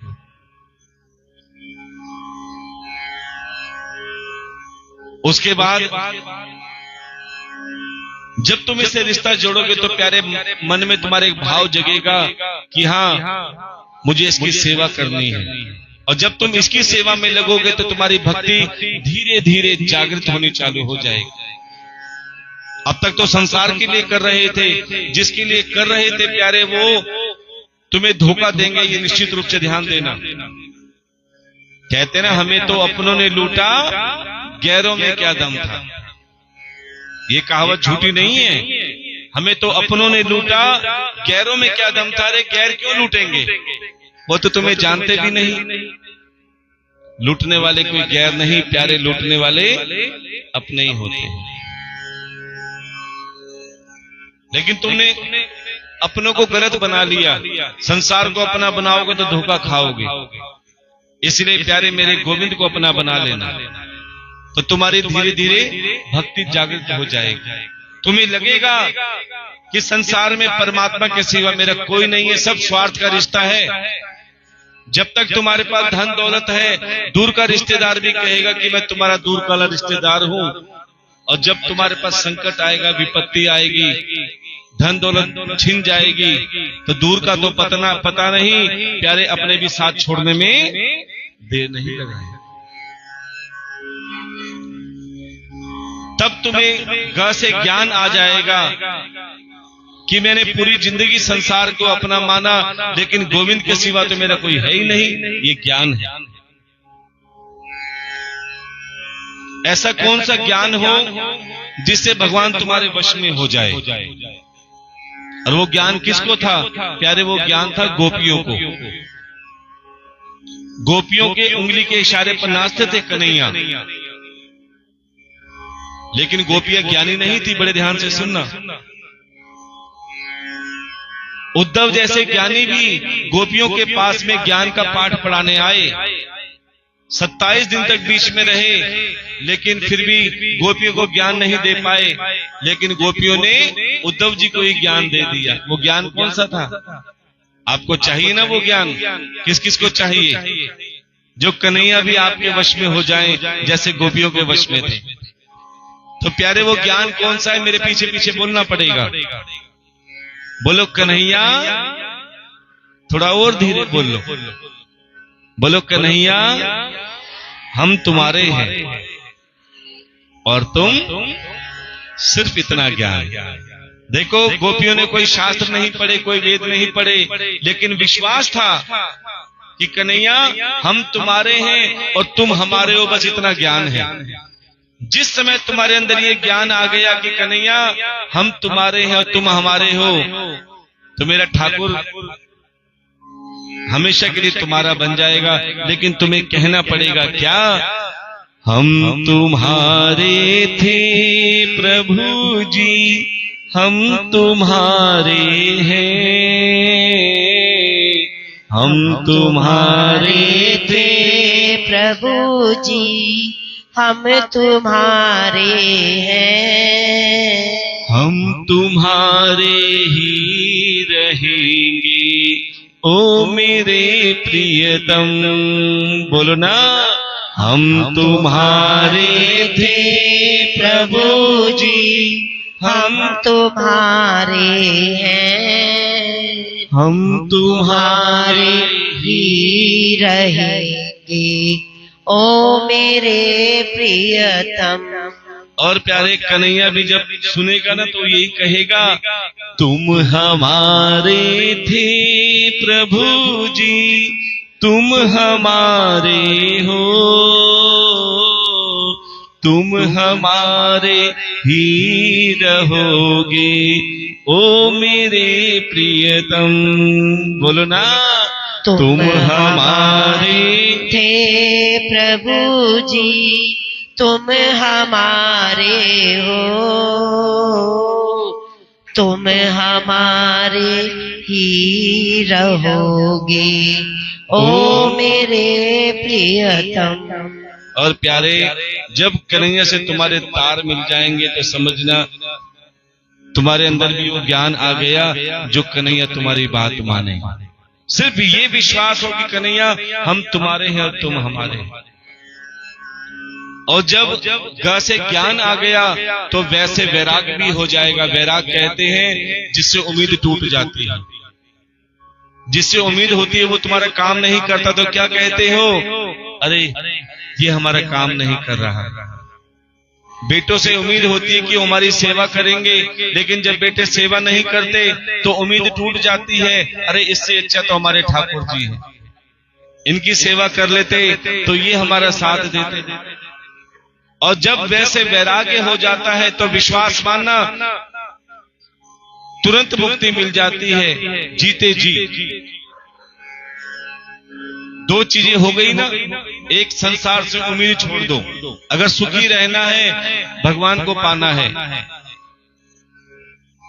दूसरा, इच्छाओं को कम कर दो, क्योंकि इच्छाएं दुख का कारण है। ध्यान देना, जितनी इच्छाएं बढ़ेंगी उतना तुम्हें दुख होगा, क्योंकि सारी इच्छाएं पूरी नहीं होती। ये इच्छाएं कैसी हैं? 10 इच्छाएं पूरी हो जाए तो 11वीं फिर तैयार है। 20 इच्छाएं पूरी हो जाए तो 21वीं फिर तैयार है। कभी आपने हवन किया होगा घर में तो आपने एक चमत्कार देखा होगा, जितना घी डालोगे उतनी ज्यादा अग्नि तेज होगी। यही इच्छाओं का हाल है, जितनी इच्छाएं पूरी होंगी उससे ज्यादा इच्छाएं बढ़नी चालू हो जाएंगी। 10 इच्छाएं पूरी हो जाए, एक इच्छा अधूरी रह जाए तो इंसान दुखी हो जाता है, अरे भगवान हमारी सुनते ही नहीं। इसीलिए प्यारे, अगर मुक्ति पानी है तो प्यारे सबसे पहले इच्छाओं को कम करना, जैसे सुदामा जी ने करी। सुदामा जी को सब कहते हैं सुदामा जी गरीब है, लेकिन सुदामा जैसे धनवान ना आज तक हुए हैं और ना कभी होंगे। क्यों? क्योंकि सुदामा जी संतोषी हैं। धनवान वो नहीं जिसके पास बहुत धन है, धनवान वो है जिसके मन में संतोष है। तुम्हारे पास जो है उसमें खुश रहना सीख लो। इंसान दुखी क्यों है? कि जो हमारे पास है उसमें आनंद नहीं पाते, जो नहीं है उसको पाने के चक्कर में दुखी रहती है। अरे एक बार सुदामा की जिंदगी जी कर देख लेना और कहकर देख लेना, क्या मुझे तूने मालिक बहुत कुछ दिया है, मुझे तूने मालिक बहुत कुछ दिया है, तेरा शुक्रिया है, तेरा शुक्रिया है, तेरा शुक्रिया है, तेरा शुक्रिया है। इसीलिए प्यारे, जितना तुम्हारे मन में संतोष होगा ना उतना तुम प्रभु के नजदीक रहोगे। क्योंकि जितना है तुम इच्छा पालोगे उतना तुम्हें पूरी करने के लिए झूठ भी बोलना पड़ेगा, बेईमानी भी करनी पड़ेगी, कपट भी करना पड़ेगा। जब इच्छाएं नहीं होंगी तो प्यारे प्रसन्न रहोगे। और प्यारे यही श्रीमद् भागवत कथा हमें सिखाती है, जिसका श्री सुखदेव भगवान ने मात्र 16 वर्ष की आयु में सबको इसके ऐसा ज्ञान दिया कि प्यारे वो भागवत कथा के प्रचंड प्रवक्ता बन गए। बोलिए श्री सुखदेव भगवान की जय। और प्यारे नारद जी, जिन्होंने भागवत की महिमा सुनाकर भक्ति और ज्ञान वैराग्य को जागृत कर दिया। आज आप देख रहे हो ना किसी के मन में भक्ति है, ना ज्ञान है, ना वैराग्य है, इसीलिए इंसान परेशान है। जब नारद जी ने ज्ञान, भक्ति और वैराग्य को दुनिया भर के वेद, उपनिषद, ग्रंथ सुनाए, जब तक तो वो खूब झूम रहे थे, नाच रहे थे। लेकिन जैसे वेदों का उच्चारण समाप्त हुआ, ग्रंथों का उच्चारण समाप्त हुआ, ज्ञान, वैराग्य, भक्ति तीनों वापस उसी अवस्था में।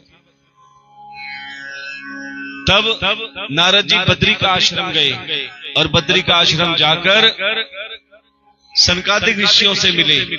सनकादिक ऋषियों ने कहा कि नारद जी, आपने दुनिया भर के वेद, उपनिषद सुना दिए, लेकिन ज्ञान, वैराग्य को, भगवान की लीलाओं का वर्णन तो श्रवण ही नहीं कराया, अर्थात आप उन्हें भागवत कथा सुनाएं। तब प्यारे नारद जी ने ज्ञान, वैराग्य को श्रीमद् भागवत कथा का अमृत रस पान कराया, तो उसी के साथ ज्ञान, वैराग्य और भक्ति भी खूब नाचने लगी, खूब झूमने लगी, इतना आनंद बरसा।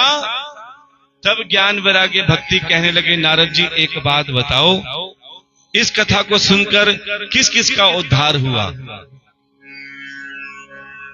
इस कथा को सुनकर किस किस का उद्धार हुआ? तब नारद जी ने कहा, 84 लाख योनियों में किसी के कानों में श्रीमद् भागवत कथा की इतनी सी भी शब्द पड़ जाते हैं कानों में, उसका भी उद्धार हो जाता है। बड़े ध्यान से सुनना, केवल आप ही कथा नहीं सुन रहे, आपके साथ में कोई चींटियां भी होंगी, कोई मकोड़े भी होंगे, कोई मच्छर भी होंगे, उनके कानों में भी ये भागवत कथा के शब्द पढ़ रहे हैं, तो इसका मतलब उनकी भी योनि से मुक्ति मिल रही है। एक जगह हम कथा कर रहे थे और ये चर्चा हम हर कथा में कहते हैं, ये सत्य घटना है जो हमारे साथ बीती है। एक जगह हम कथा कर रहे थे, एक कुत्ता जिसके सर पे जख्म था, ना जाने किसी ने ईंट मारी या क्या किया, कीड़े चल रहे थे, मक्खियां भिन भिना रही थी। जैसे ही कथा शुरू होने लगी, प्यारे वो कुत्ता पंडाल में आने लगा।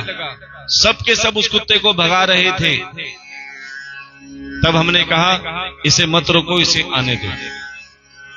प्यारे उस कुत्ते ने किसी को कुछ नहीं कहा, वो चुपचाप आके व्यासपीठ के नीचे आके बैठ गया। और रोज का नियम, बड़े ध्यान से सुनना, और ये चमत्कार हमने अपनी YouTube चैनल पे भी डाल रखा है, बड़े ध्यान से सुनना।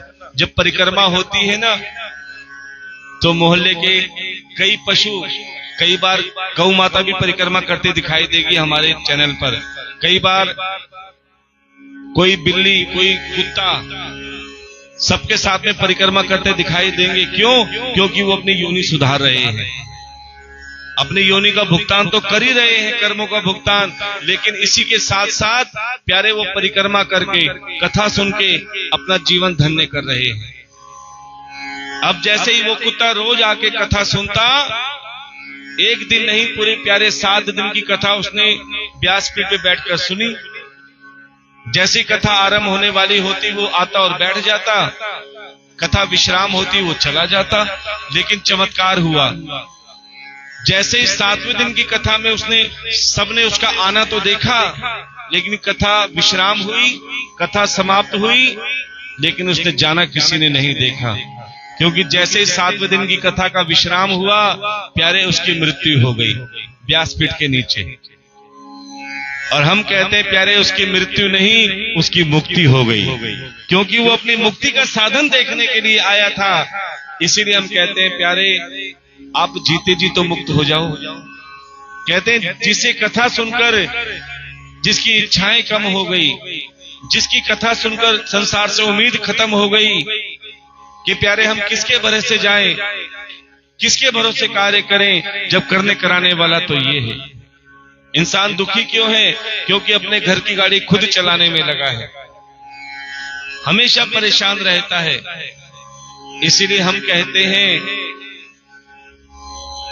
जब तुझसे ना सुलझे तेरे उलझे हुए धंधे, क्या? जब तुझसे ना सुलझे तेरे उलझे हुए धंधे, एक बार मेरे गोविंद पर छोड़कर देख बंदे, ये तेरी हर मुश्किल आसान कर देगा, जो तू ना कर पाया वो भगवान कर देगा। कि एक बार इसे अपना मानकर तो देखो, इस पर विश्वास करके तो देखो, तुम्हारे हर कार्य करेगा। अब प्यारे, अब ज्ञान वैराग्य भक्ति ने कहा महाराज ये बताओ किस किस का उद्धार हुआ?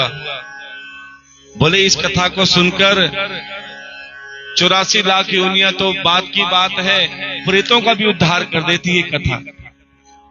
अर्थात धुंधकारी जैसे जिन्होंने जीते जी अपने माता पिता का खूब अनादर किया, आज आप देख रहे हो, अभी बताया ना 80% घरों में धुंधकारी पैदा हो रहे हैं, जो अपने माता पिता को सबसे बड़े दुश्मन मानते हैं। ध्यान देना, माता पिता को समझाते हैं ना,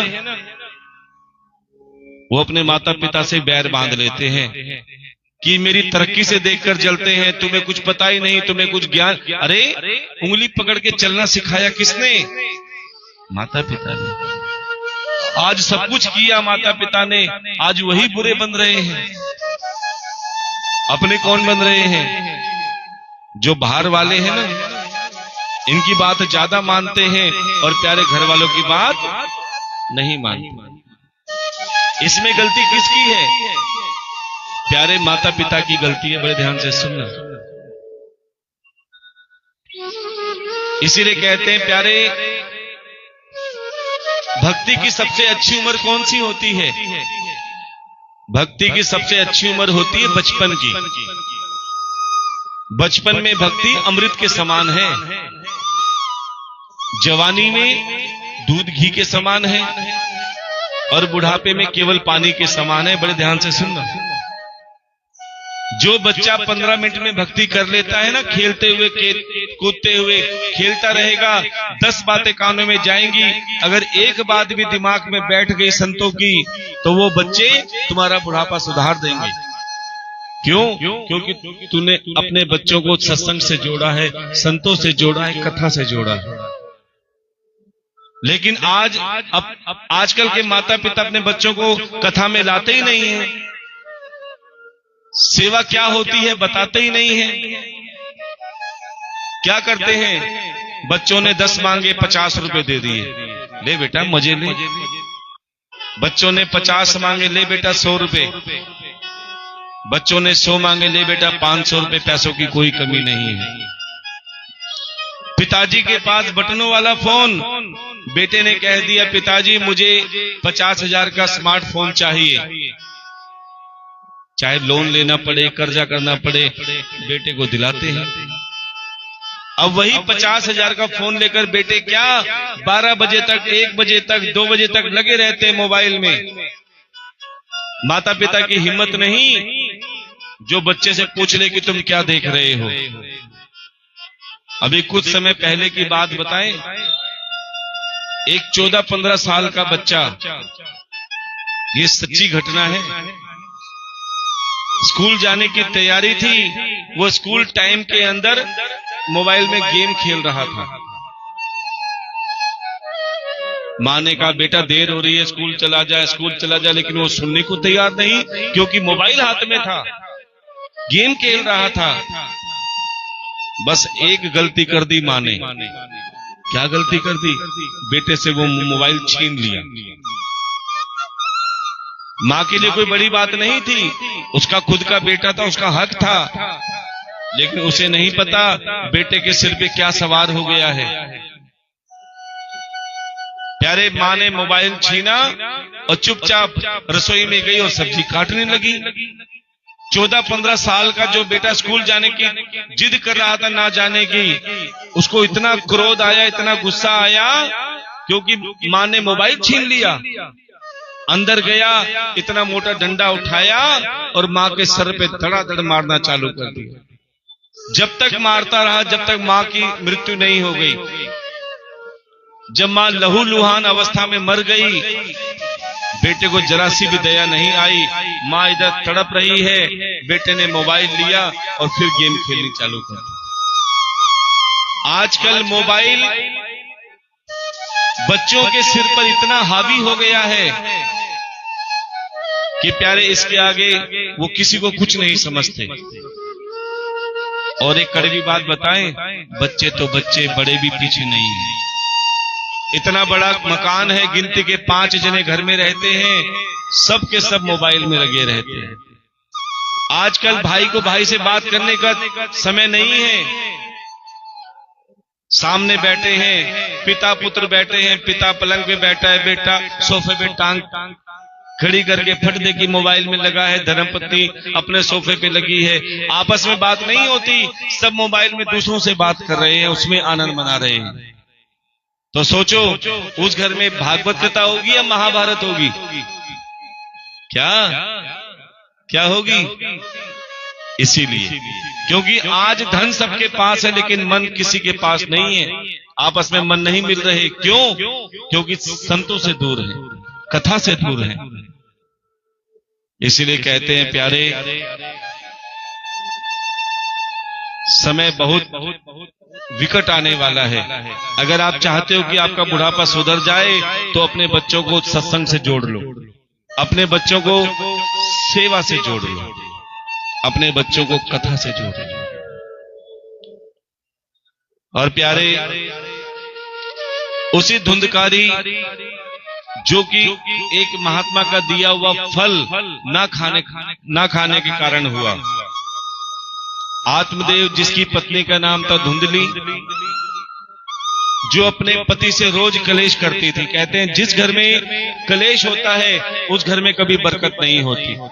जिस घर में कलेश होता है उस घर में कभी भगवान नहीं रहते, उस घर में कभी लक्ष्मी का वास नहीं होता।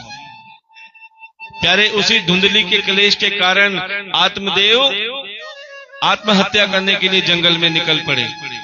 लेकिन सिद्ध महात्मा जैसे ही सामने दिखे और कहते हैं जब दुखों की चरम सीमा होती है और संतों के दर्शन हो जाते हैं तो समझ लेना तुम्हारे जीवन जीने की एक नई राह मिल जाती है। उस आत्मदेव ने उस महात्मा के चरण पकड़ लिए महात्मा जी मैं बहुत दुखी हूं। महात्मा ने कहा क्यों दुखी हो? बोले मेरे कोई संतान नहीं है इसलिए दुखी हूं। ये सुनकर महात्मा जी मुस्कुराने लगे। बोले महाराज आप मुस्कुरा रहे हो? महात्मा ने कहा मैं इसलिए मुस्कुरा रहा हूं कि तुम कहते हो कि मेरे संतान नहीं है इसलिए दुखी हूं। अरे मैंने तो उनको भी दुखी देखा है जिनके 4-4 बेटे हैं। जिनके 4-4 बेटे हैं ना वो ज्यादा दुखी हैं, क्योंकि 4 बहुओं की सास ना कभी कभी भूखी रह जाती है। कड़वी बात है लेकिन सत्य है। बड़ी ने सोचा छोटी खाना दे देगी, छोटी ने सोचा बीच वाली खाना दे देगी, सब सोचते ही रह जाते हैं और प्यारे सास ससुर भूखे रह जाते हैं। और एक बात बताएं, क्योंकि समय कहने को तो बहुत कुछ है लेकिन कथा और आगे बढ़ाते हैं, क्योंकि जीवन की सच्चाई सुनोगे तो प्यारे पता लगेगा कि भगवान के सिवा हमारा कोई नहीं है। ये झूठा स्वार्थ से लोग जी रहे हैं। अब प्यारे महात्मा जी ने उस आत्मदेव को फल दिया कि जाओ अपनी पत्नी को खिला देना, पुत्र प्राप्त हो जाएगा। लेकिन मैं कहता हूं तुम्हें पुत्र का सुख नहीं मिलेगा, क्योंकि प्यारे पुत्र का सुख भी तुम्हारे कर्मों से मिलता है। कई हमारे पास आते हैं, बोले महाराज हमारा बेटे तो 4 हैं लेकिन चारों निकम्मे। कोई हमें गालियां देता है, कोई मारता पीटता है, कोई शराब पीता है, किसी ने इतना कर्जा कर रखा है, हम दुखी हैं बेटों से। ये क्या है? तब हम उन माता पिता से बोलते हैं ये बेटे नहीं तुम्हारा ही कर्जा है। बड़े ध्यान से सुनना, ये जो बेटे होते हैं ना, जो तुम्हारा कहना नहीं मानते, तुम्हें गालियां देते हैं, किसी को मारते पीटते हैं, ये और कोई नहीं तुम्हारा ही कर्जा होता है। अगर तुमने पिछले जन्म में किसी का धन लिया है और वापस नहीं किया तो प्यारे वो बेटा बनकर आएगा, तुमसे कुछ ना कुछ लेता रहेगा। कब तक लेगा? जब तक तुम्हारा पिछले जन्म का ब्याज पूरा नहीं होगा।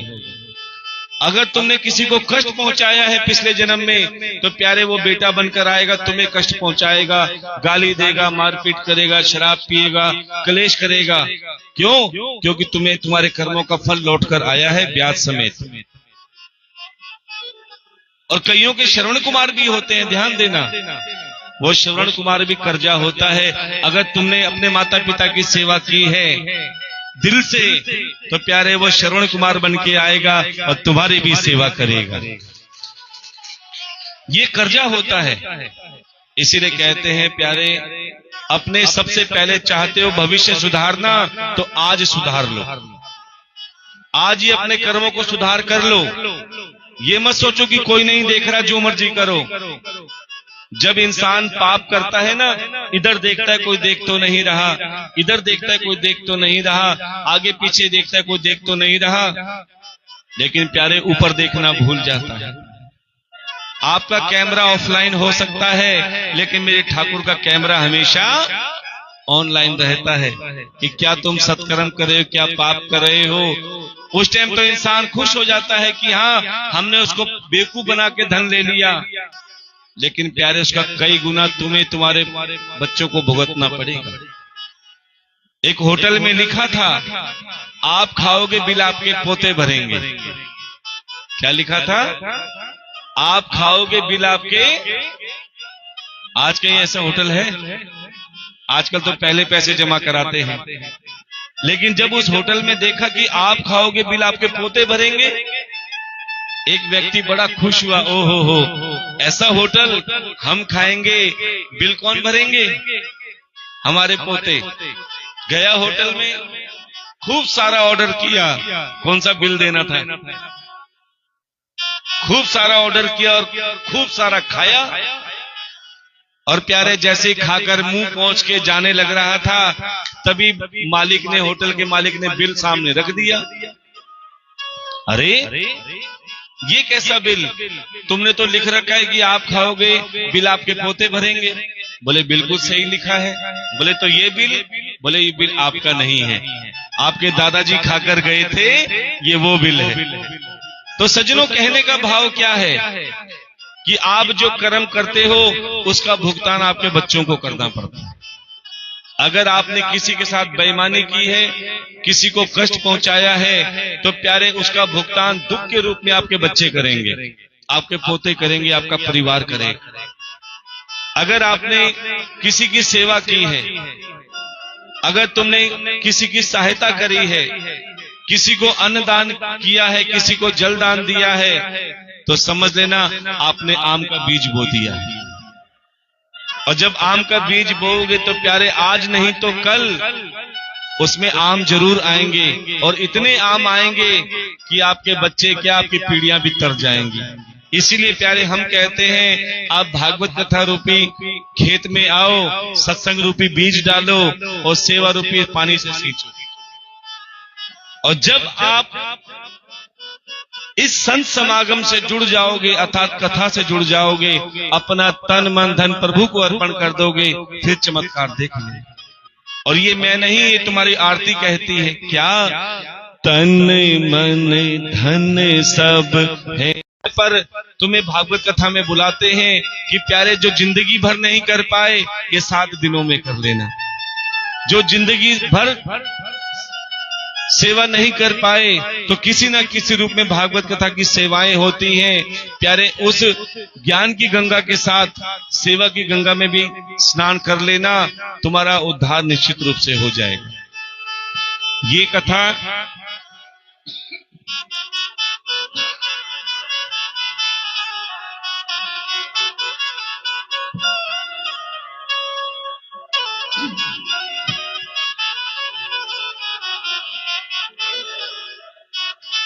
कथा आप सभी के सहयोग से हो रही है, ध्यान देना। किसी को ये ना लगे कि कोई अकेला कथा करवा रहा है। इसीलिए हम आपसे कहते हैं, सबको लगना चाहिए कि ठाकुर हमारे लिए आए हैं और हम ठाकुर के लिए आए हैं। इसीलिए भागवत कथा में जो भी आपको सेवा लगे, किसी पे कोई दबाव नहीं है, क्योंकि ये कथा प्राप्ति के लिए नहीं होती। जो कथा में सेवा आती है, अगर वो भंडारे में आती है तो वो प्रसाद भी आप में ही बंटता है।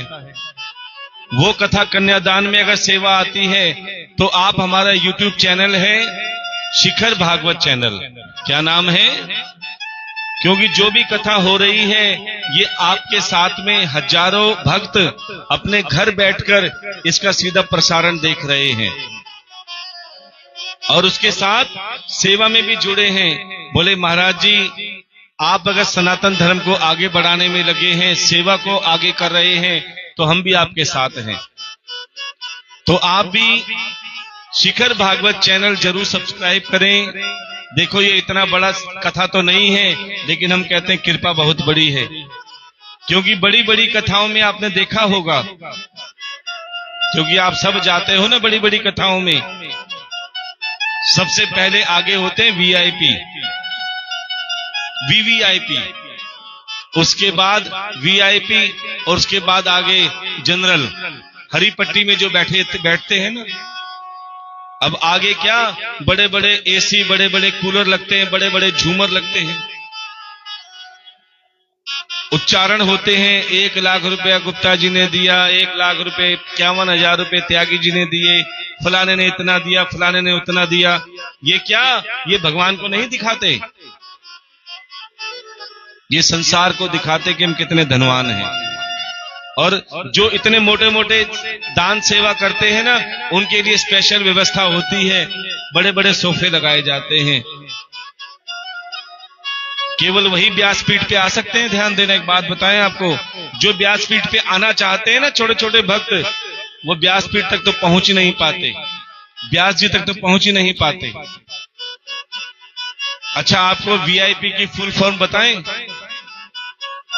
वीआईपी की फुल फॉर्म होती है वी से वेरी, आई से इंपॉर्टेंट, और पी से क्या, पापी। जिनके अंदर ये अभिमान होता है कि हम पैसे वाले हैं, हम पैसे से भगवान पा सकते हैं। इसलिए हम आपको बताएं प्यारे, पैसों से भगवान नहीं पाए जाते, हमेशा भाव से पाए जाते हैं। अगर तुम्हारे अंदर भाव सही है तो प्यारे तुम कितनी ही दूर बैठे हो, भगवान की नजर आप तक जरूर होगी। इसीलिए कथा छोटी हो या बड़ी हो, कथा छोटी हो या बड़ी हो इससे फर्क नहीं पड़ता, लेकिन तुम्हारा भाव कैसा है इससे बहुत फर्क पड़ता है। अब प्यारे, जब महात्मा जी ने वो फल दिया आत्मदेव को कि अपनी पत्नी को खिला देना, पुत्र प्राप्त हो जाएगा। अब आत्मदेव खुशी खुशी अपने घर गए, अपनी धर्म पत्नी से कहा, भगवान देखो मैं महात्मा का फल लेकर आया हूं दिया हुआ, इसे खा लो, पुत्र हो जाएगा। लेकिन कहते हैं हर चीज का इलाज है, लेकिन वहम का कोई इलाज नहीं। अब धुंधली ने सोचा जरूर इस फल में ये जहर मिला के लाया होगा, मुझे खिला के मार देगा, दूसरा ब्याह करेगा और पुत्र प्राप्त हो जाएगा। बोले लेकिन मैं जीते जी ऐसा नहीं होने दूंगी। क्या किया धुंधली ने, वो फल खुद नहीं खाया, आंगन में गौ माता बंधी थी उसे खिला दिया। अब धुंधली की एक बहन थी जिसे संतान उत्पन्न होने वाली थी। अपनी बहन से कहा, बहन मुझे पता है तेरे संतान उत्पन्न होने वाली है, एक काम कर, जब तेरे संतान हो आधी रात को तू मुझे वो पुत्र दे देना, इसके बदले में मैं बहुत धन दूंगी। उसकी बहन लालची थी सो मान गई। जब उसकी बहन को पुत्र हुआ, आधी रात को वो पुत्र चुपचाप धुंधली को दे दिया। अब धुंधली ने व्यवस्था बना रखी थी, पेट में कपड़े भरे या कुछ भी भरे, सबको बता दिया कि मैं गर्भवती हूं। जैसे ही वो पुत्र हुआ, आत्मदेव बड़ा खुश हुआ कि देखो मेरे पुत्र हुआ है। आत्मदेव ने अपने पुत्र का नाम रखा आत्मा राम। क्या रखा? अब जब आत्मा राम नाम रखा तो धुंधली को बड़ा क्रोध आया। अरे तुम कौन होते हो नाम रखने वाले? पीड़ा मैंने सही, कष्ट मैंने सहा, दुख मैंने सहा, तो नाम भी मैं ही रखूंगी, तुम मत रखना। बोले अरे भगवान तू राजी हो ले, तू नाम रख ले। क्या नाम रखेगी? बोले मेरा नाम धुंधली, मेरे पुत्र का नाम धुंधकारी। हो गए धुंधकारी। कुछ देर बाद में, कुछ समय बाद में जो गौ माता को फल खिलाया था, किसका दिया हुआ फल था? महात्मा जी का। उस गौ माता को भी पुत्र हुआ, और पुत्र कैसा? पूरा शरीर इंसान की तरह, लेकिन कान गौ के कान की तरह, इसलिए उसका नाम पड़ गया गौकर्ण। बोलिए गौकर्ण महाराज की। अब दोनों भाई बड़े हुए, एक पाप का फल था और एक महात्मा का फल था। जो पाप का फल था वो चोरी करने लगा, डाके डालने लगा, शराब पीने लगा, और जो महात्मा का फल गौकर्ण महाराज थे वो सत्संग से जुड़ गए, संतों से जुड़ गए, छोटी छोटी कथाएं करने लगे। अब क्या हुआ? जब धुंधकारी को बाहर चोरी करने का मौका नहीं मिलता तो वो अपने घर में चोरी करती। कभी पिताजी की घड़ी चुराई, कभी अंगूठी चुराई, कभी चैन चुराई, कभी कुछ चुराया। मां को सब पता था, लेकिन जैसे ही आत्मदेव पूछते मेरी अंगूठी कहां है, वो हर बार अपने बच्चे को बचाने के चक्कर में कहती अजी आप रख के भूल गए होंगे, मिल जाएगी। जो मां अपने बच्चों की गलती पर पर्दा डालती है प्यारे, वो सबसे बड़ी दुश्मन होती है। बड़े ध्यान से सुनना। अच्छा आपसे एक बात पूछते हैं, एक तुलसी का पौधा धूप में रखो और एक पौधा अपने घर के एयर कंडीशन कमरे में रखो, तो कौन सा तुलसी का पौधा खिलेगा? कौन से वाला? धूप वाला। क्यों खिलेगा? क्योंकि उसको धूप भी लगेगी, छाया भी लगेगी, आंधी भी झेलेगा, तूफान भी झेलेगा, मजबूत बनेगा, क्योंकि संघर्ष करना आएगा। और जो एयर कंडीशन में है, ना उसे धूप लगेगी, ना छाया लगेगी, ना आंधी झेलेगा, ना कमजोर रहेगा। और ये पौधे कौन है? तुम्हारे बच्चे हैं।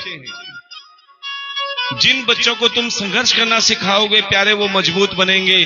जिसको तुम लाड प्यार में पालोगे प्यारे, तुम बुढ़ापे में पछताओगे। अरे तुमसे अच्छी तो चिड़िया है जो अपने बच्चों को तब तक